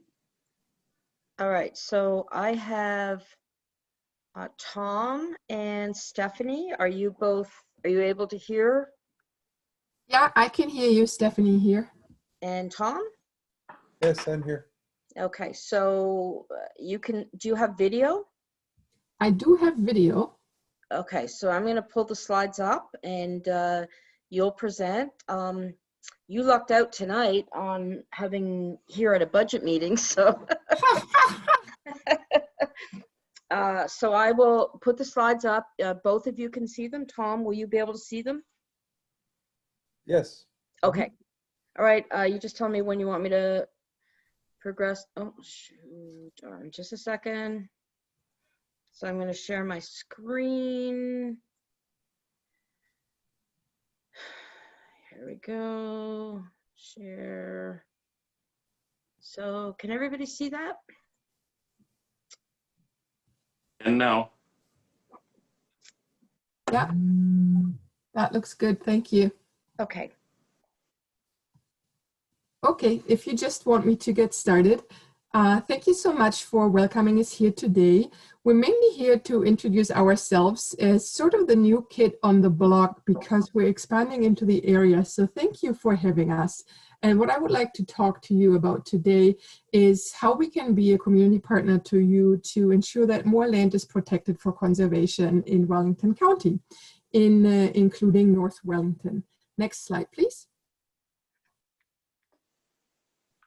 REA is a land trust and environmental institute, and as such, conservation has always been our priority since the organization was founded in 2001. So now, 20 years later, we currently own 989 acres of conservation land in Waterloo Region and Wellington County, and our environmental education and research programs also continue to grow. And we are now currently in the process of finalizing our next 5-year strategy and plans. And one key focus will be to launch and implement the REA Sites Land Securement Strategy, which I will be presenting here today. Next slide, please. As you are most likely well aware of, Wellington County is home to more than 90,000 people and expected to grow by 85% over the next 30 years. So with this increase in population, land, of course, is increasingly becoming more highly sought after, and it is important that we grow the percentage of conservation land alongside development to protect the ecosystem services and other benefits our health and well-being and also our agriculture depends upon. Next slide, please.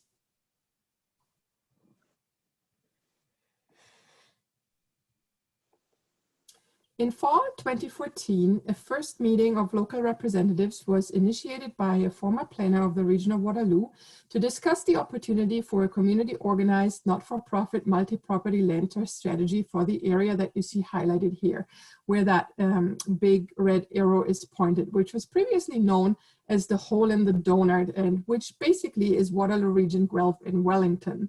So after many follow-up meetings with representatives from various environmental groups and other interested parties in these areas, these representatives came together to form the REA Sites Land Securement Team as part of REA's organizational framework, with the particular mandate to develop and implement a land securement strategy for Waterloo Region, Wellington. Next slide, please.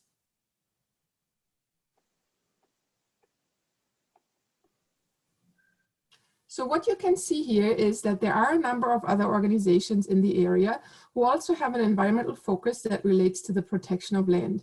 However, many are either not actively acquiring new lands for conservation, or their focus is simply slightly different. For example, the Ontario Farmland Trust is focused on farming easements primarily. And many of the organizations that you see listed here have since become partners in our efforts and are also members of the REA Sites Land Securement Team. Next slide, please. The purpose of a land securement strategy is to identify parcels of interest for conservation. So in our case, this meant applying a watershed perspective, as natural lands and ecosystem services don't really end at municipal boundaries, and protecting the tributaries and headwaters of the Grand will have a very positive impact on ecosystems further downstream as well. So the main criteria that were applied included ecological significance, connectivity, and size of parcels. Basically, we went ahead and determined desirable characteristics of conservation land, like, for example, wetland or woodlands or floodplain, and the proximity to existing secured land. This was then also followed by considering threat of urbanization, the potential for funding, and also the geographic dispersion, because we wanted to make sure that we can truly serve every lower tier municipality within the region of Waterloo and Wellington County. And of course, we also had to somewhat limit it to a reasonable number of landowners that we can reasonably contact in the next 5 years or so. So this allowed for a modeling process that we called the REA score that was undertaken in a geographic information system, short GIS. So basically what you do is you make layers in this geographic information system to identify any desirable conservation lands, and then you calculate the percentage of each parcel that consists of these types of desirable lands. And the ones that score quite high, say in the 90s to 91st percentiles in terms of coverage, are then what resulted in the following. Next slide, please.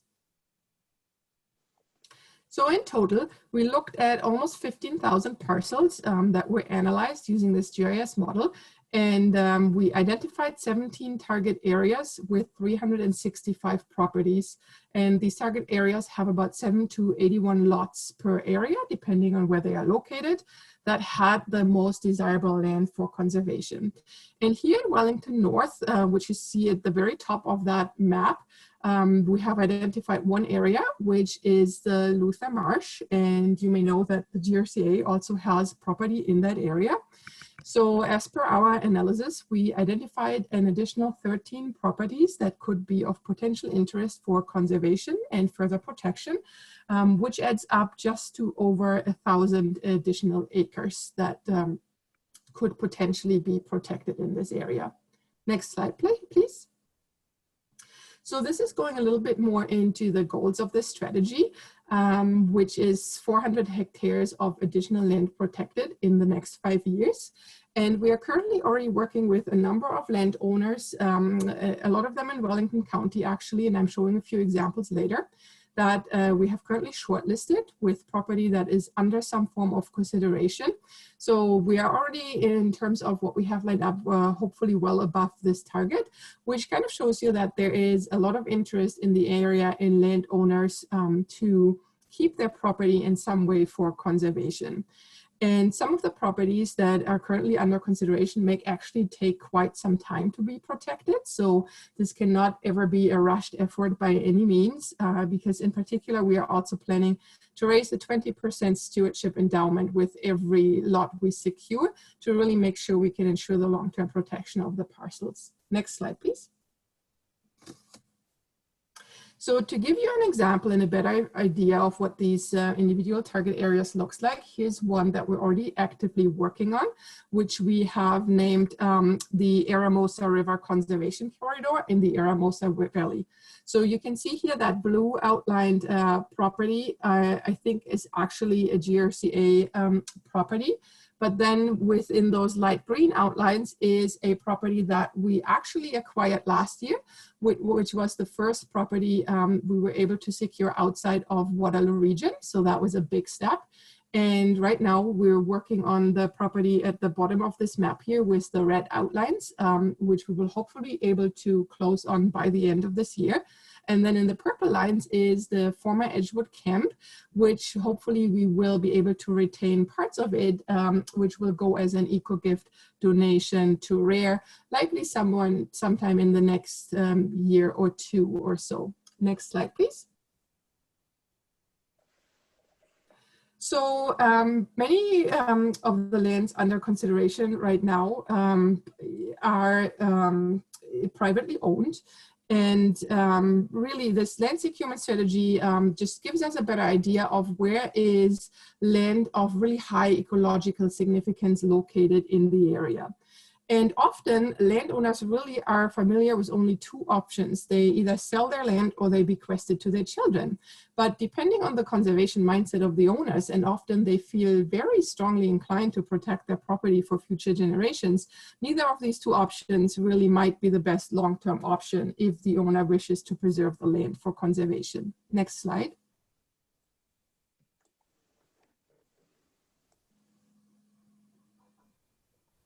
So many of the lands that we currently have under consideration will actually come to RARE as land donations, which of course from a fiscal perspective is a very desirable method for us to use.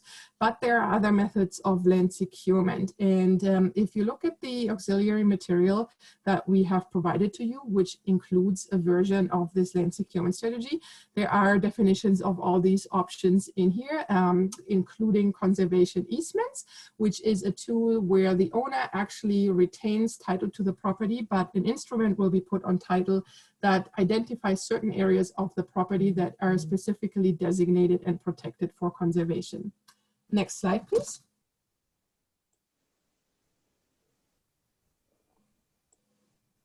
One specific program I would like to point out to you is that RARE is certified to receive land donations under the Federal Eco-Gifts program. And this program is very attractive to landowners who consider a donation because it comes with multiple benefits as listed here. And it also ensures an additional level of protection, as lands that were given as an eco-gift can only be held by other eco-gifts recipients. So what that means is that in the unlikely case that an organization should ever cease to exist, the land would have to go to another eco-gifts recipient, which ensures the long-term protection in perpetuity of these lands. Next slide, please.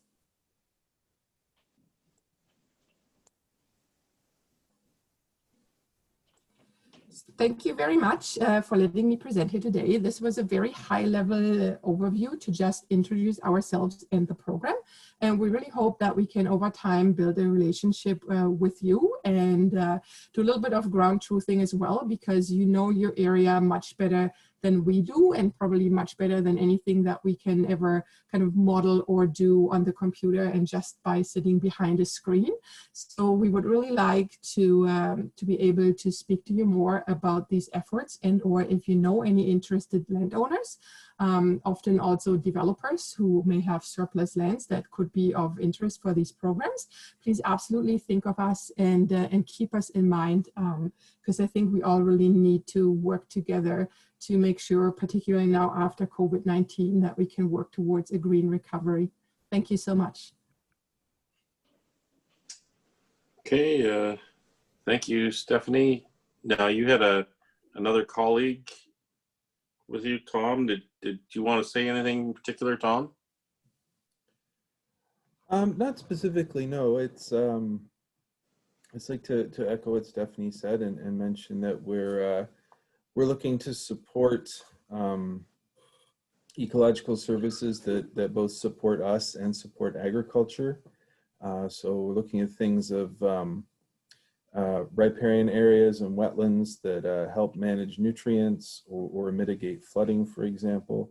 We're also interested in potentially areas that may mitigate pollution, help protect areas from erosion, things like that. So this is sort of what we mean by conservation lands, protecting lands for conservation, and of course wildlife habitat as well. Okay, thank you. So I'll open it up to any members of council who have questions for Tom or Stephanie. Steve? You're muted. Steve, you're muted. Sorry about that. Thanks. Thanks, Stephanie and Tom, for being here, and thanks for your presentation. I was just looking through the organizations that you are dealing with, and in particular with Wellington North, we have 3 conservation authorities, and Saugeen Valley and Maitland Valley River Conservations are ones that are not on your list. So I wonder have you reached out to them as well, or do you need any contact information for those 2 other conservation authorities? Yes, you know, Steve, that would be great if we could get some contact information, because no, we haven't directly worked with them yet, but that would certainly be great if we could introduce ourselves there as well. Okay. And if I can keep going, Mayor? Go ahead. Thank you. Was interested about the your comments on Luther Marsh and what land is not, I guess, protected there. You said you had some that have met your like RARES criteria. I'm just interested in what land in the marsh area that is not, I guess, protected, as you would suggest. Yeah, we would have to drill down into the specific property maps, which I'm unfortunately not able to show here for privacy reasons, because it would literally point out specific properties that are privately owned.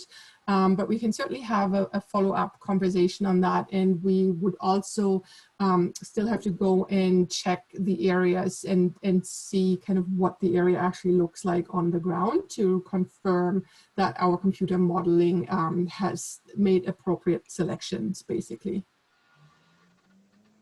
If I can add to, sorry, go ahead, Tom.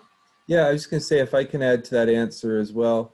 There's some of the main goals of protecting the conservation land is to build on existing protected areas, to to help increase the areas of habitat.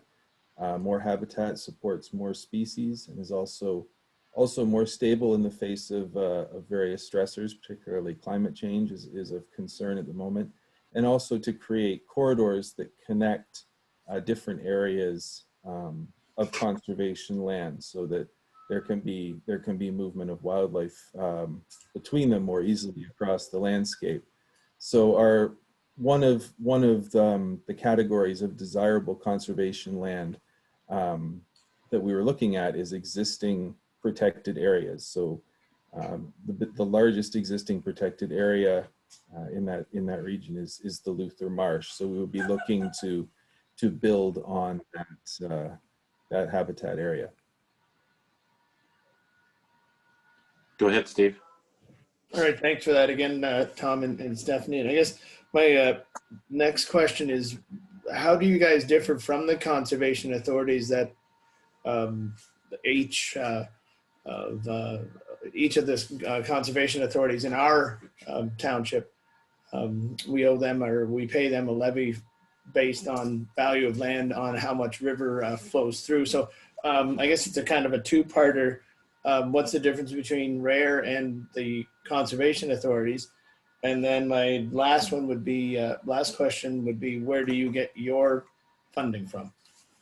Yeah, I can speak to that. So we are a registered charity, and so our priority focus really is conservation, whereas the focus of the conservation authorities is a little bit more on resource management, and it seems like that is increasingly also being driven by what the province requires from them.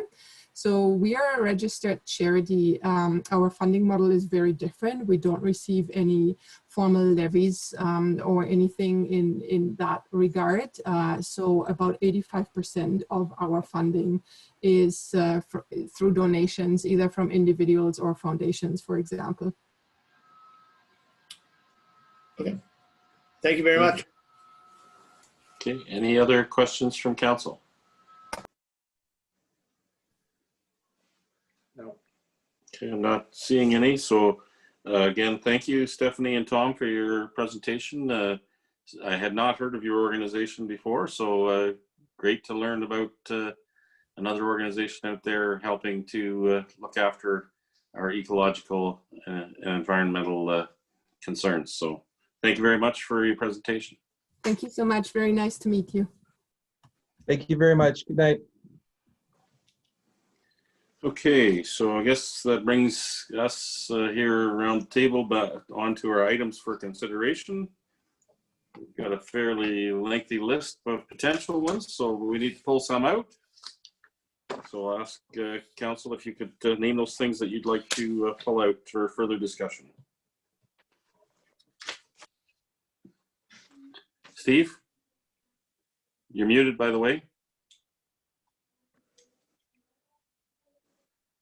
I guess good thing I was muted there. Should I call you Councillor Muted? Yeah, sometimes it's probably wise that I am.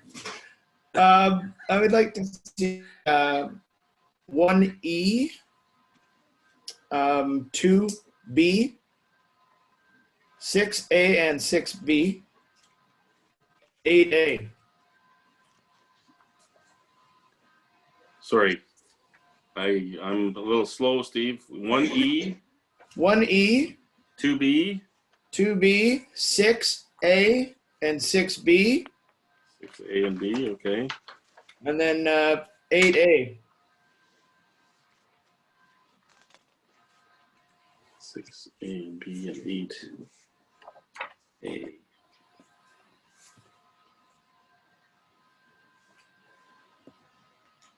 Okay. Anybody have others?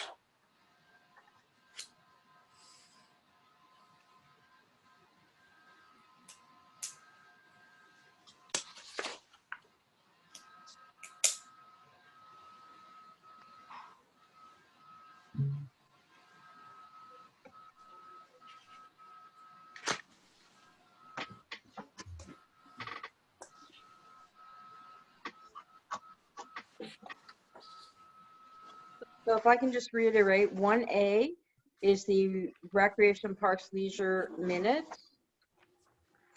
1B is consent application B7820. 6A is the Wellington Fire Services Partnership Agreement, and B is Wellington North Fire Services Update. And 8A is the CAO report on AMO Board of Directors. Sorry, did you say 2B, Karen, or 1B? Like 1E and 2B was what I was hoping to look at. Sorry, I just didn't hear you properly. Yep, 1E and 2B.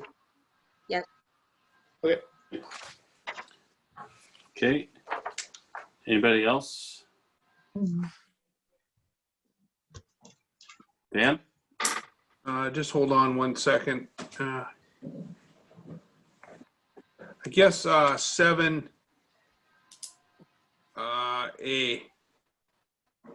Okay. That's the water and wastewater study?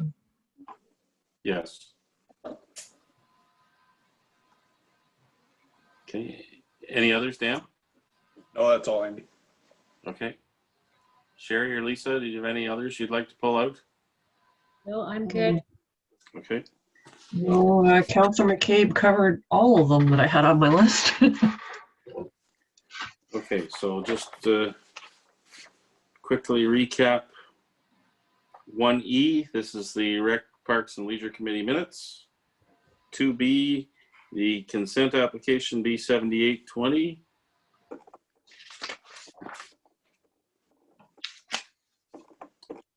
6A, which is the Fire Services Partnership Agreement. 6B, which is the Fire Service Update.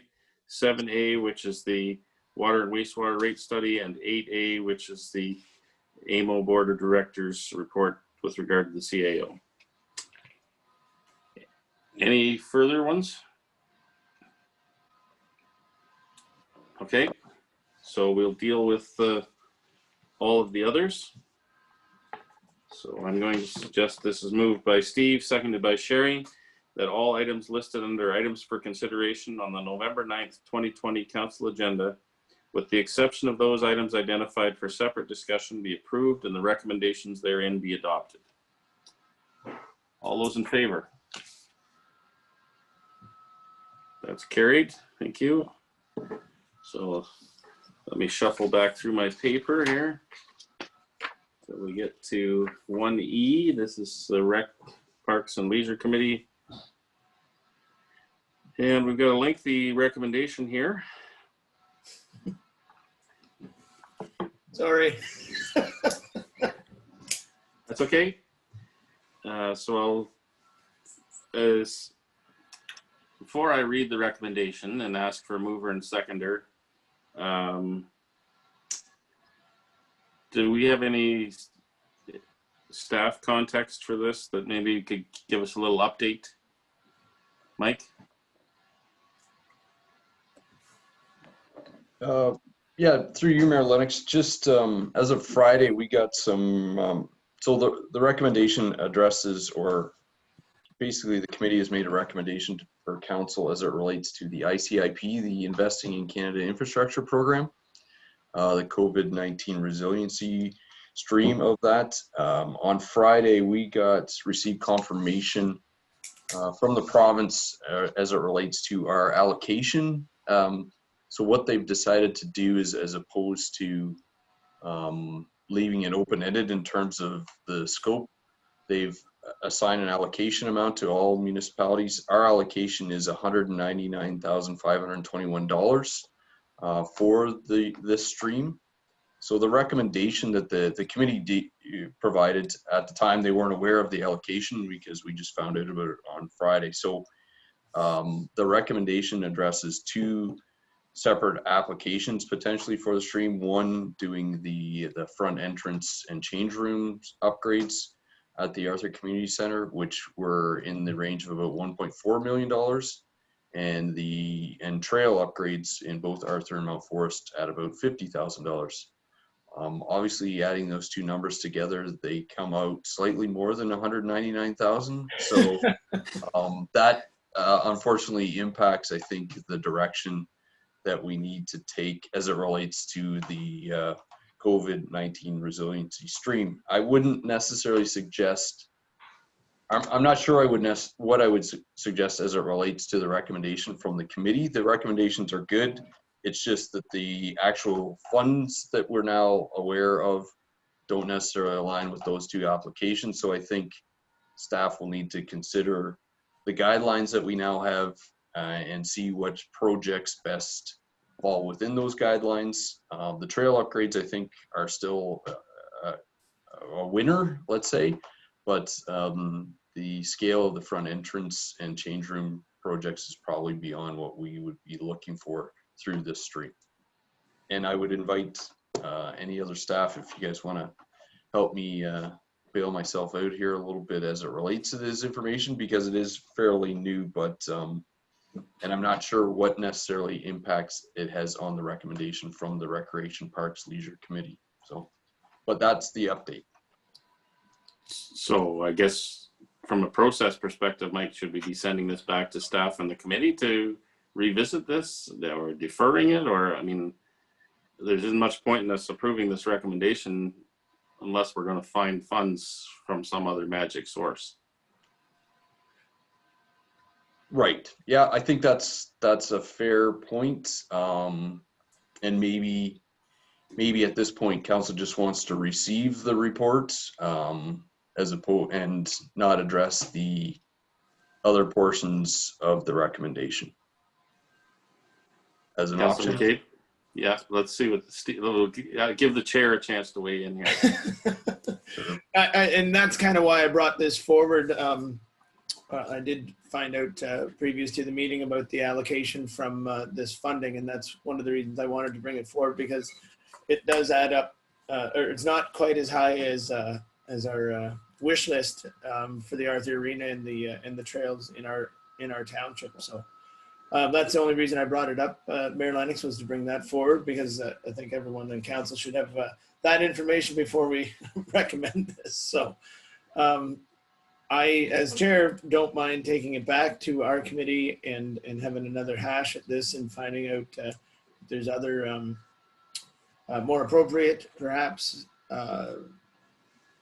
possibilities that we could spend the 199,000, but still keeping our eye on the upgrades for the Arthur Arena at the same time, perhaps a little further down the road. Okay, we don't have a motion on the floor, but let's dispense with the protocol a little bit. Does anybody else have anything they'd like to add at this point in terms of how we move this forward? I think Karen had her hand up, Mayor. Okay. I'll defer to council first. I'm just suggesting an amendment to the resolution after you're done discussion. Okay, anybody else want to weigh in on how we move this forward? Sherry, go ahead.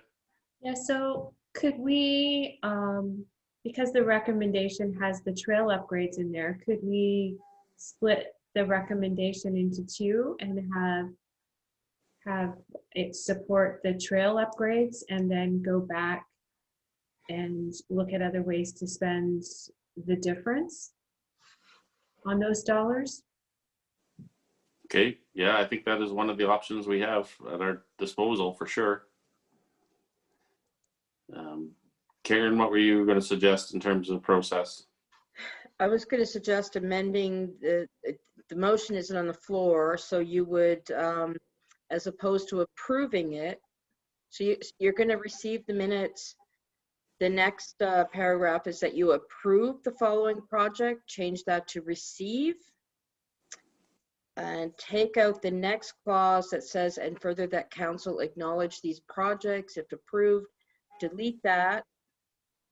Leave the next one in where you approve appointing Larissa Lamont, and then direct the Recreation Committee, outside of a formal motion, direct the Recreation Committee to come back with a report, or also incorporate Sherry's recommendation that the trail upgrades be approved as Okay. part of the formal recommendation. But the recreation committee too could take Both of them.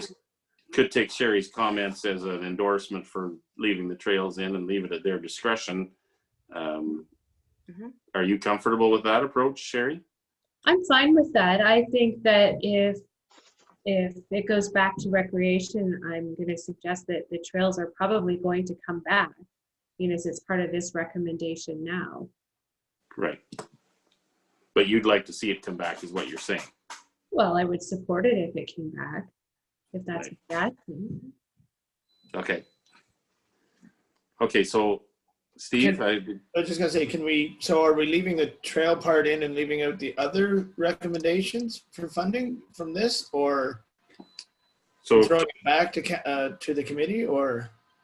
So I think Karen's suggestion was to basically receive the minutes and appoint Larissa Lamont to the Aquatics Ad Hoc Committee and provide direction to the Recreation Committee to reconsider the options, but with the endorsement that from Councillor Burke that trails should feature prominently.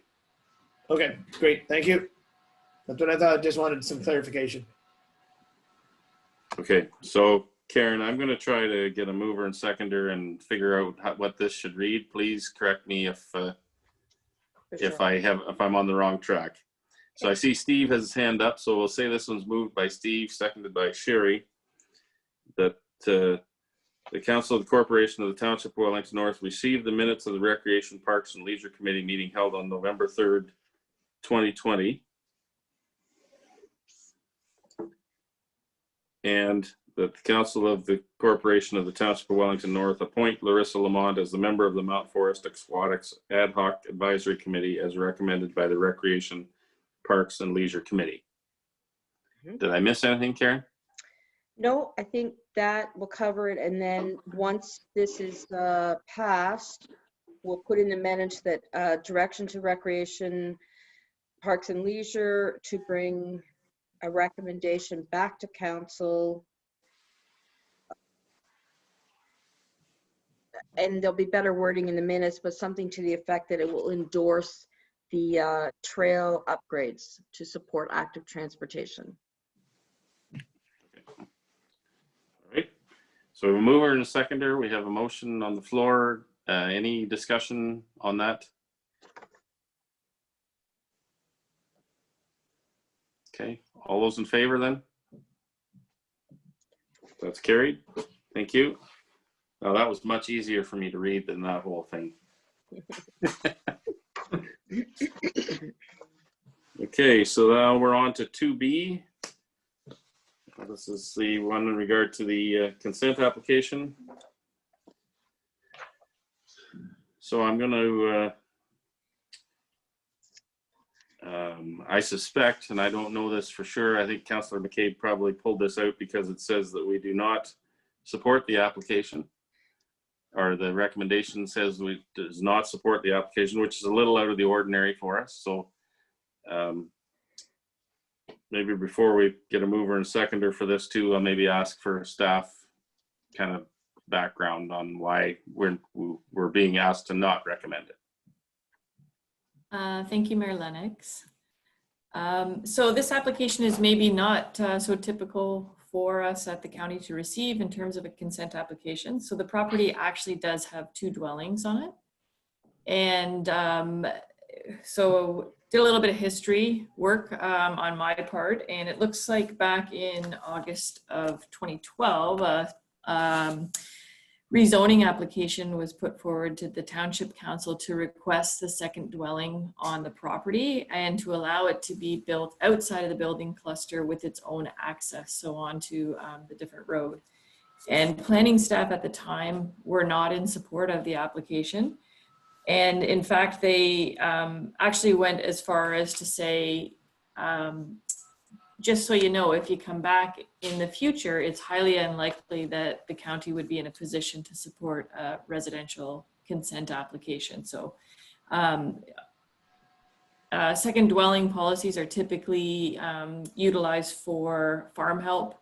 And I think that was how the application was put forward, and there was particular situations in this case that the locations of the dwellings were desired in that manner, and so it went forward. And so now the consent application comes in, I guess, over 8 years later, requesting to sever it. So we looked at it, and we tried to apply our policies. So we looked at it is located within prime agricultural area, and there's only a few instances where a residential severance would be permitted.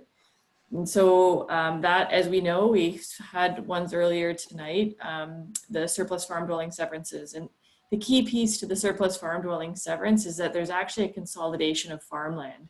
And so when we tried to look at it in this case, there's actually not two farms coming together. There's not, it's not resulting with the extra dwelling. In fact, the extra dwelling was added to the farm.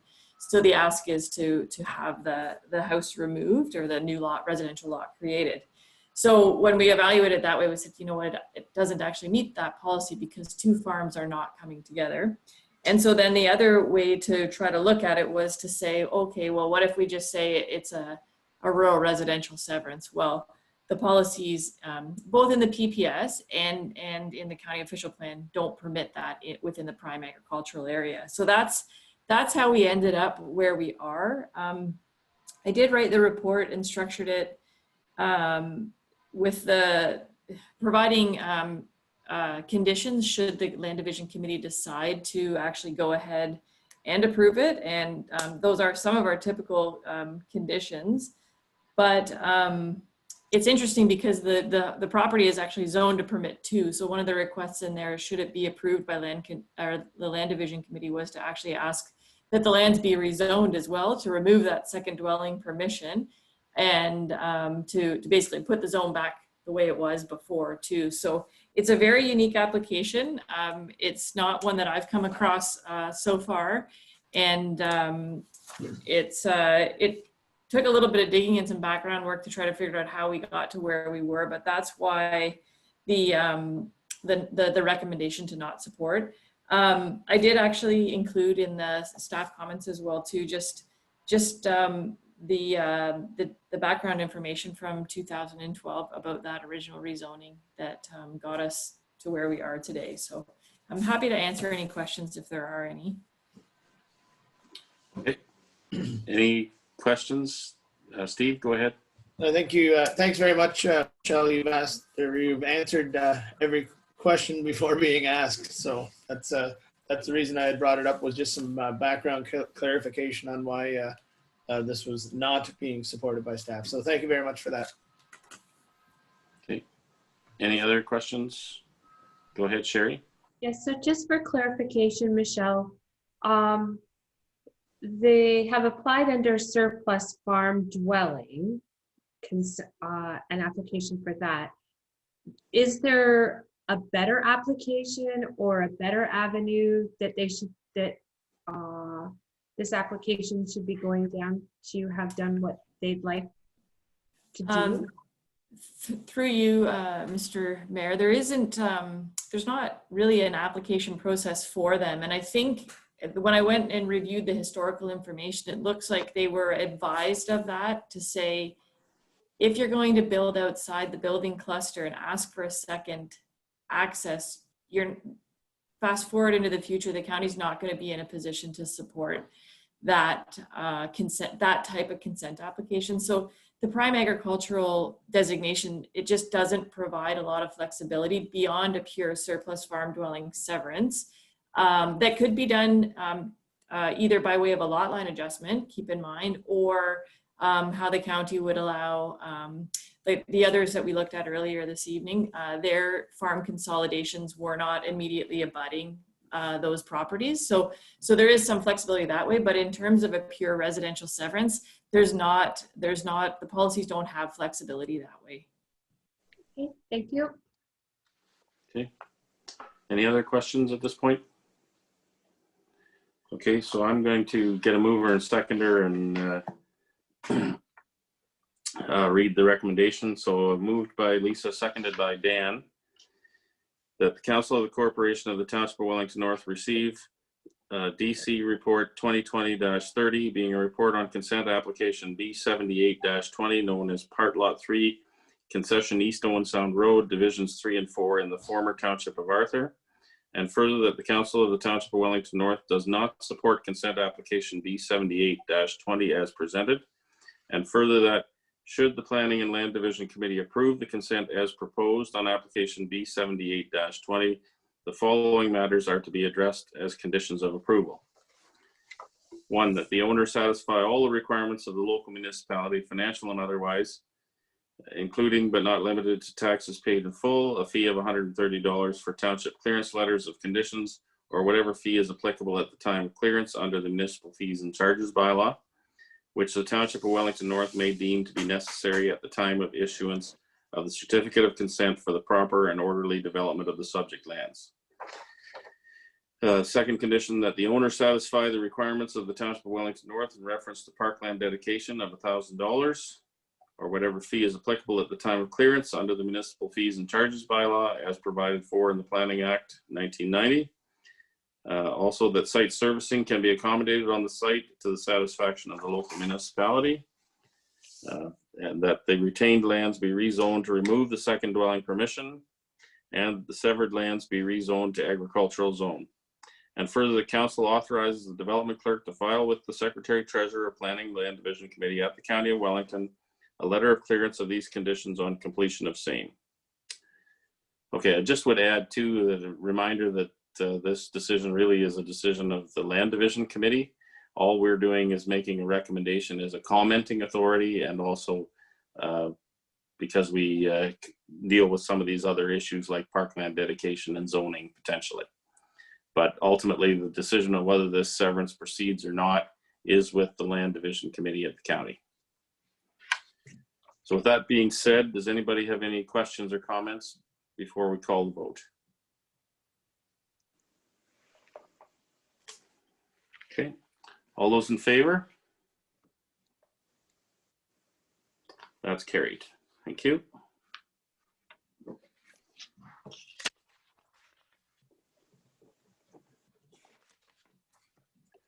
And that brings us to 6A.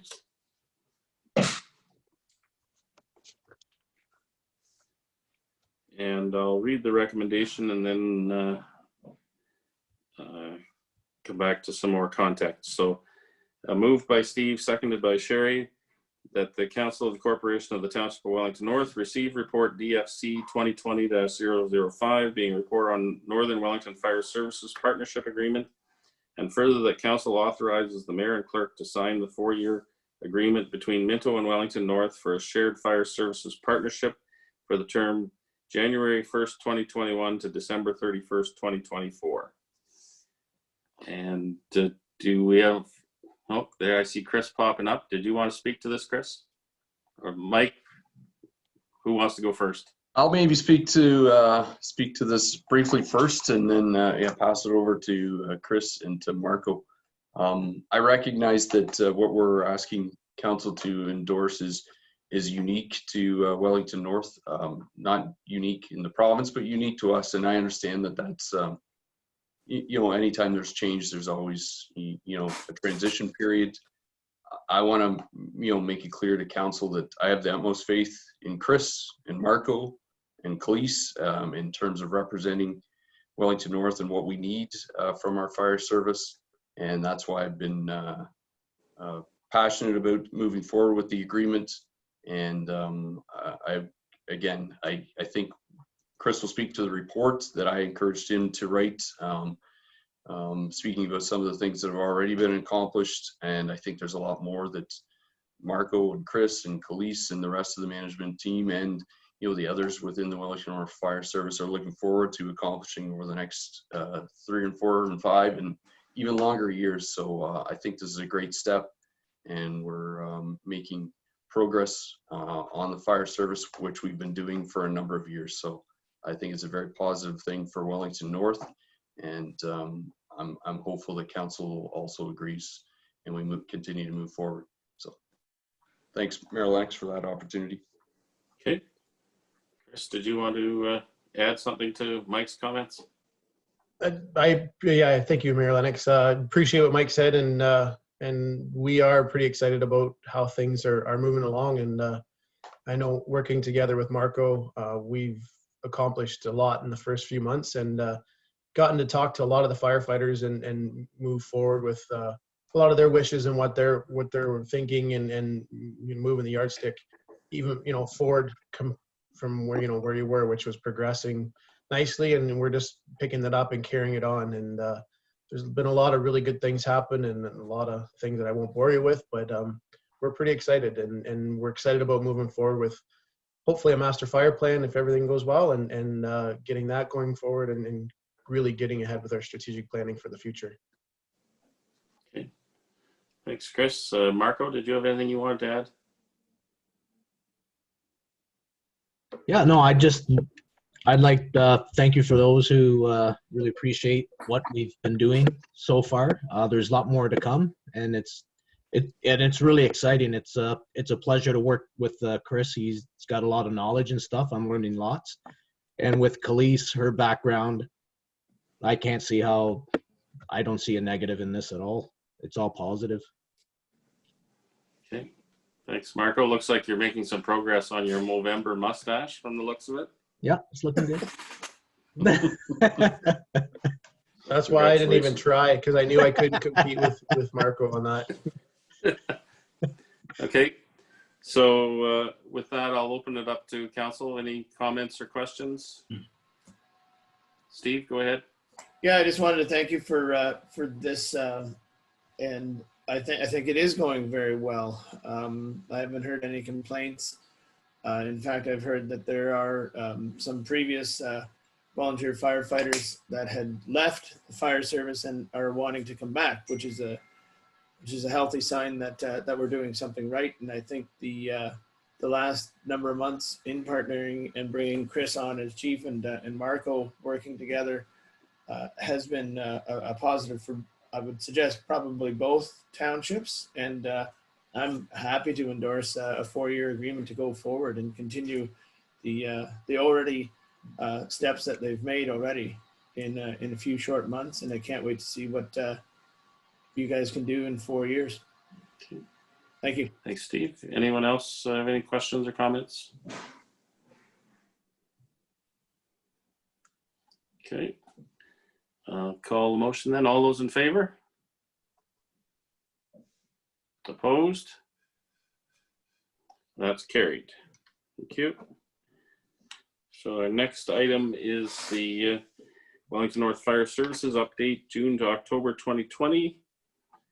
Motion here moved by Dan, seconded by Lisa, that the Council of the Corporation of the Township of Wellington North receive the Wellington North Fire Services update, June to October 2020. Chris or Marco, do you have anything you'd like to add to this at this point? No, I think it's pretty self-explanatory. I apologize for not getting one out sooner.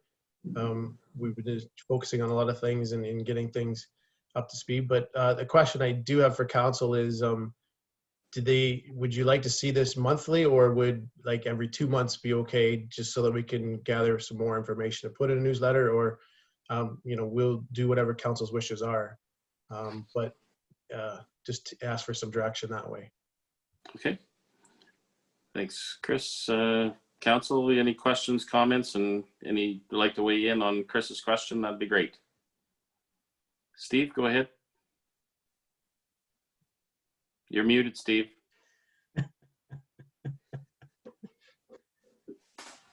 Sorry. Someday I'll get at this. No, I wanted to bring this forward because I thought it was a very robust report. So thank you very much, Marco and Chris. I like this. People always ask, how is it going since we've got into this agreement with Minto? So it's nice to be able to give them some background and follow up with them as well. And yeah, it's great. It's concise, but it's to the point as well. So thank you for that. I'm happy with. I'm hoping that you're not that busy that you always have to do a newsletter every month. I like it when you guys aren't busy with accidents and fatalities. So it's I'm open for 2 months if that's what everyone else thinks. So thank you again, Fire Chief and Deputy Fire Chief. Thanks, Steve. Dan? No, it's just, it's every couple of months is fine with me. So it's good to see that it's come and give us an idea as to where we were and where we're going. So, no, every couple of months is fine.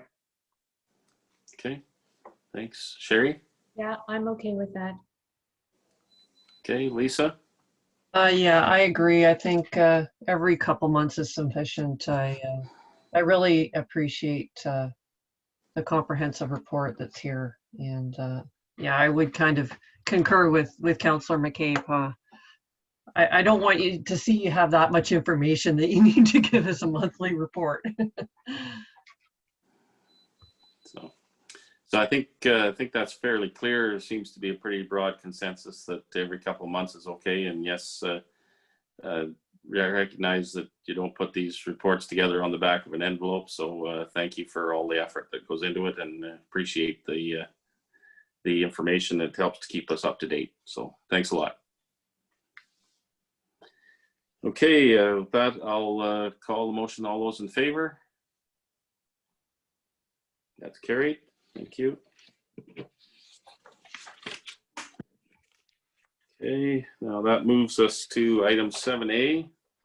This is the ops report with regard to the Township Wellington North's water and wastewater rate study. And I'm going to say this is moved by Sherry, seconded by Steve. And I'll read the recommendation, and then we'll come back to a little bit more information. So that the Council of the Corporation of the Township of Wellington North receive report Ops 2020-32, being a report on the Township of Wellington North's water and wastewater rate study. And further, the Council approve a 0% rate increase for water and wastewater rates for the fiscal year 2021. And further, the Council directs staff to bring a revised waste, I think it should be water and wastewater rate study, and OREG 453/07 water system financial plan number 113-301A, and wastewater system financial plan to a future meeting of council for final approval. Okay, Mike, do you want to make any comments on this one?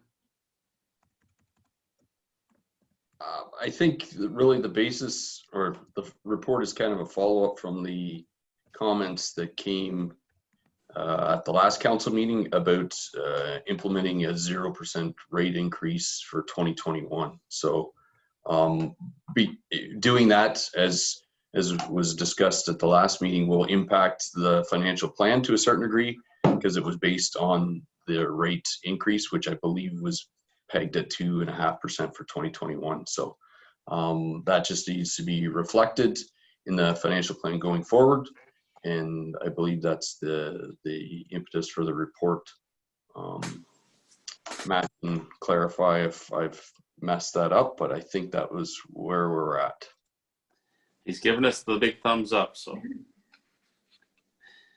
Okay, did you have anything you wanted to add further to that, Matt? No, through you, Mayor Lennox. That's what Mike's commentary is correct. Okay. Open the floor for questions, comments from council. Go ahead, Dan. I'd like to just thank staff for coming back with the 0% increase. We talked about it at length the last time. I think there was some discussion about how the next 5 years plus 2021 was going to add up to 9.5%, and I think this is a good. I think it's a good show of it's a good news story for our consumers, but they're still aware that moving forward there's going to be more increases as we move forward. So just to say thanks for the recommendation. Okay. Anything, questions, comments from anyone else? I'm good. Okay. guess I would just add that probably means that there's the rate study will not reflect lower rates than were previously proposed, and at the very least, it's going to mean that we're going to end up with less reserve amounts than previously. So that we'll have to enter into our future discussions around capital spending and those types of things. It does have longer term implications. So I support the need to make sure that we're giving consideration to the hardship people are feeling at this time, but it does have long-term effects as well. So we need to be aware of that. So if there's nothing further, then I'll call the motion. All those in favor? That's carried. Thank you. Now we're on to 8A. Mike, do you want to speak to this before I read the motion? Want to reconsider? Thanks, Mayor Lennox. Yeah, certainly not reconsidering, but yeah, do appreciate that this is just part of the process. So this is not, there's a lengthy process in terms of actually getting on the board, but certainly council's endorsement is important to me and important to the process. So I certainly thank you for the consideration. Thanks, Mike. And I was just joking, really. So I'll read the recommendation and then we'll have some discussion around it. So moved by Steve, seconded by Sherry, that the Council of the Corporation of the Township of Wellington North receive report CAO 2020-008, being a report on AMO Board of Directors 2020 to 2022, and further the Council supports Chief Administrative Officer Mike Givens pursuing the Rural Caucus vacancy on the AMO Board of Directors for the term of 2020 to 2022. And we'll open that up for discussion. Steve? I just want to thank Mike for putting his name forward, and I'm happy to endorse this. It'll be good to have someone in Wellington County, North Wellington County, on this board to represent us and in our neighboring municipalities as well. So happy to endorse it, and good luck with it as well, Mike. Not that you have enough on your plate already, but this is a good addition. Okay. Dan? Yeah, I too am happy to endorse it. I think Mike, you know, over the years have shown some good leadership with us, and I think that the AMO board can certainly use your experience. So again, happy to endorse it. You got the endorsement from your wife, I would assume. That's probably the most important one. That's next. That's next. Anyway, good luck. You're going to put this on us, eh, Mike? Absolutely. Mike, this will be uploaded at 8:30 a.m. tomorrow morning, so you got some explaining to do. Lots of time. Okay, any other questions or comments, Sherry? Yeah, so I'd just like to also say good luck, Mike. We spoke about this a little while ago, you and I think it's a great opportunity for you. It will broaden your network, and they will gain some talents as well. So good luck. Okay, thanks, Sherry. Lisa, do you want to crack at this too? Everyone's already said everything. We've all wished Mike good luck. I don't think he needs the luck. Yeah, I mean, this could do nothing. I mean, if you do get this, or successful in getting this position, this has nothing but the potential for good. This is good news. And thank you for doing it. Thank you for taking the initiative to look beyond the borders of Wellington County and Wellington North and expanding your horizons a little bit. Yeah, well, what do I say now, Mike? Good luck. Certainly support your move in this direction. I think it's a great opportunity. I'm just concerned about, you know, does your family realize how broad a reach their sacrifice of your time is going to have? So all the best, and we look forward to hearing what happens from that process. Sure. Thank you. Okay. I guess we'll get on with the motion then. All those in favor? That's carried. Thank you. Okay. Next item on our list is the notice of motion. Anybody have a notice of motion this evening? I don't. Okay. Yes, not seeing any, so we'll move on to community group meeting program report or items of community concern. Anybody have anything they'd like to share this evening?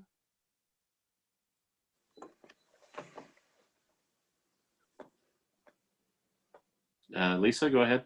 Yeah, I guess I could take a stab at it. I'm so tired. It's getting difficult. But I do have Mount Forest Chamber meeting tomorrow and Arthur Chamber meeting on Wednesday. Arthur Chamber has changed to Wednesday meetings.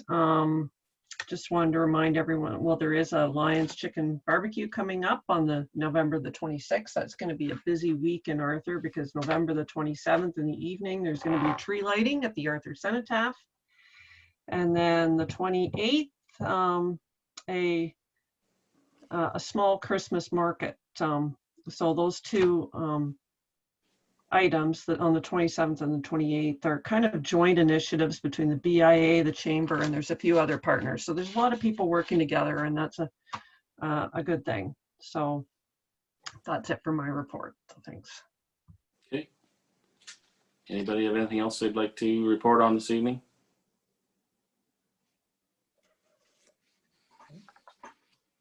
Okay. So just a reminder of the modified Remembrance Day ceremonies coming up on Wednesday. Of course, with the pandemic, it makes it more challenging to gather. So the Legions have asked people to stay away, but they will be continuing with the ceremonies. Councillor McCabe, I believe, will be representing the township in Mount Forest, and I will be representing the township in Arthur at the event. And I hope we all can find our way to, in these unusual circumstances, to recognize the importance of the event, even if we can't participate as usual. Also, just would maybe comment too that the Christmas season is coming up, and the pandemic is probably going to continue to make some of our traditional things like parades more challenging. So hopefully we can find a way to work through that and support celebrating the season with our community members while still respecting the challenges that the pandemic has forced upon us. So just we're learning some new tricks, I guess is the way to put it, hopefully. I don't think I have anything else this evening, so unless somebody has some late breaking things, we'll move on to bylaws.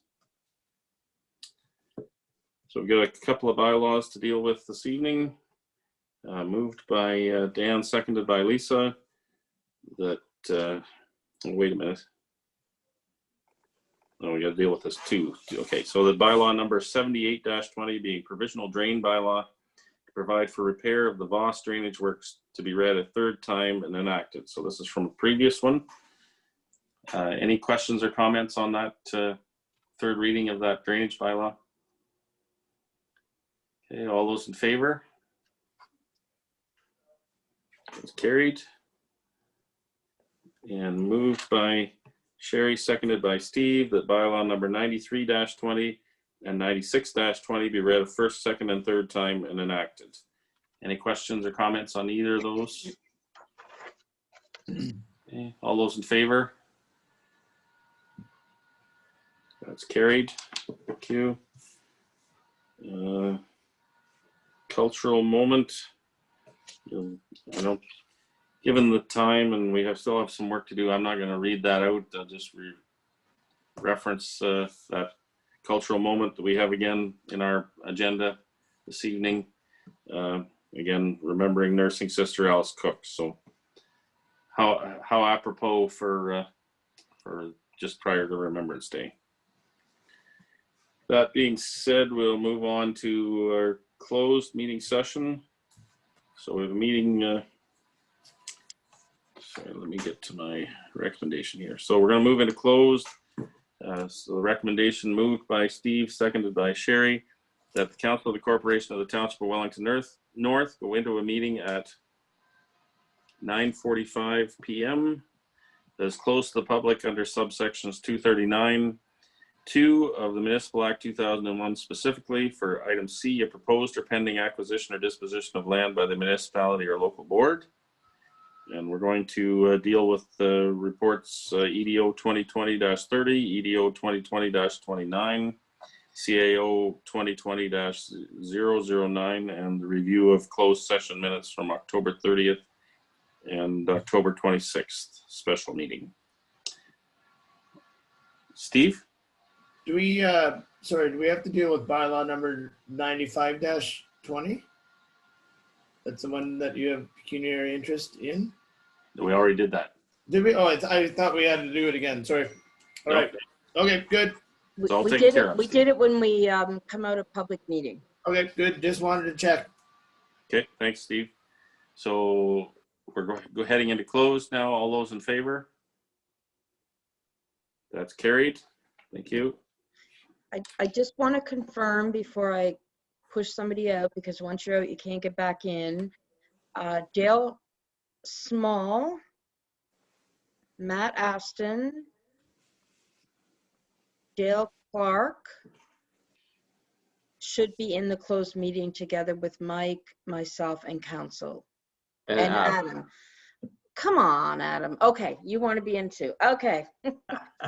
So Marco, Chris, Tom, Kathy, Corey, and Chanda, if you don't leave, I'm going to make you leave. Ding, ding, ding, ding. It's like a pinball machine. There we go. Good. Okay, so right now we have Adam, Matt, Dale, Clark, and Dale Small, Mike, myself, and all of council. Okay. Are you still wanting to be recording, Karen? We've been recording. No, I don't. Thank you. Stop recording.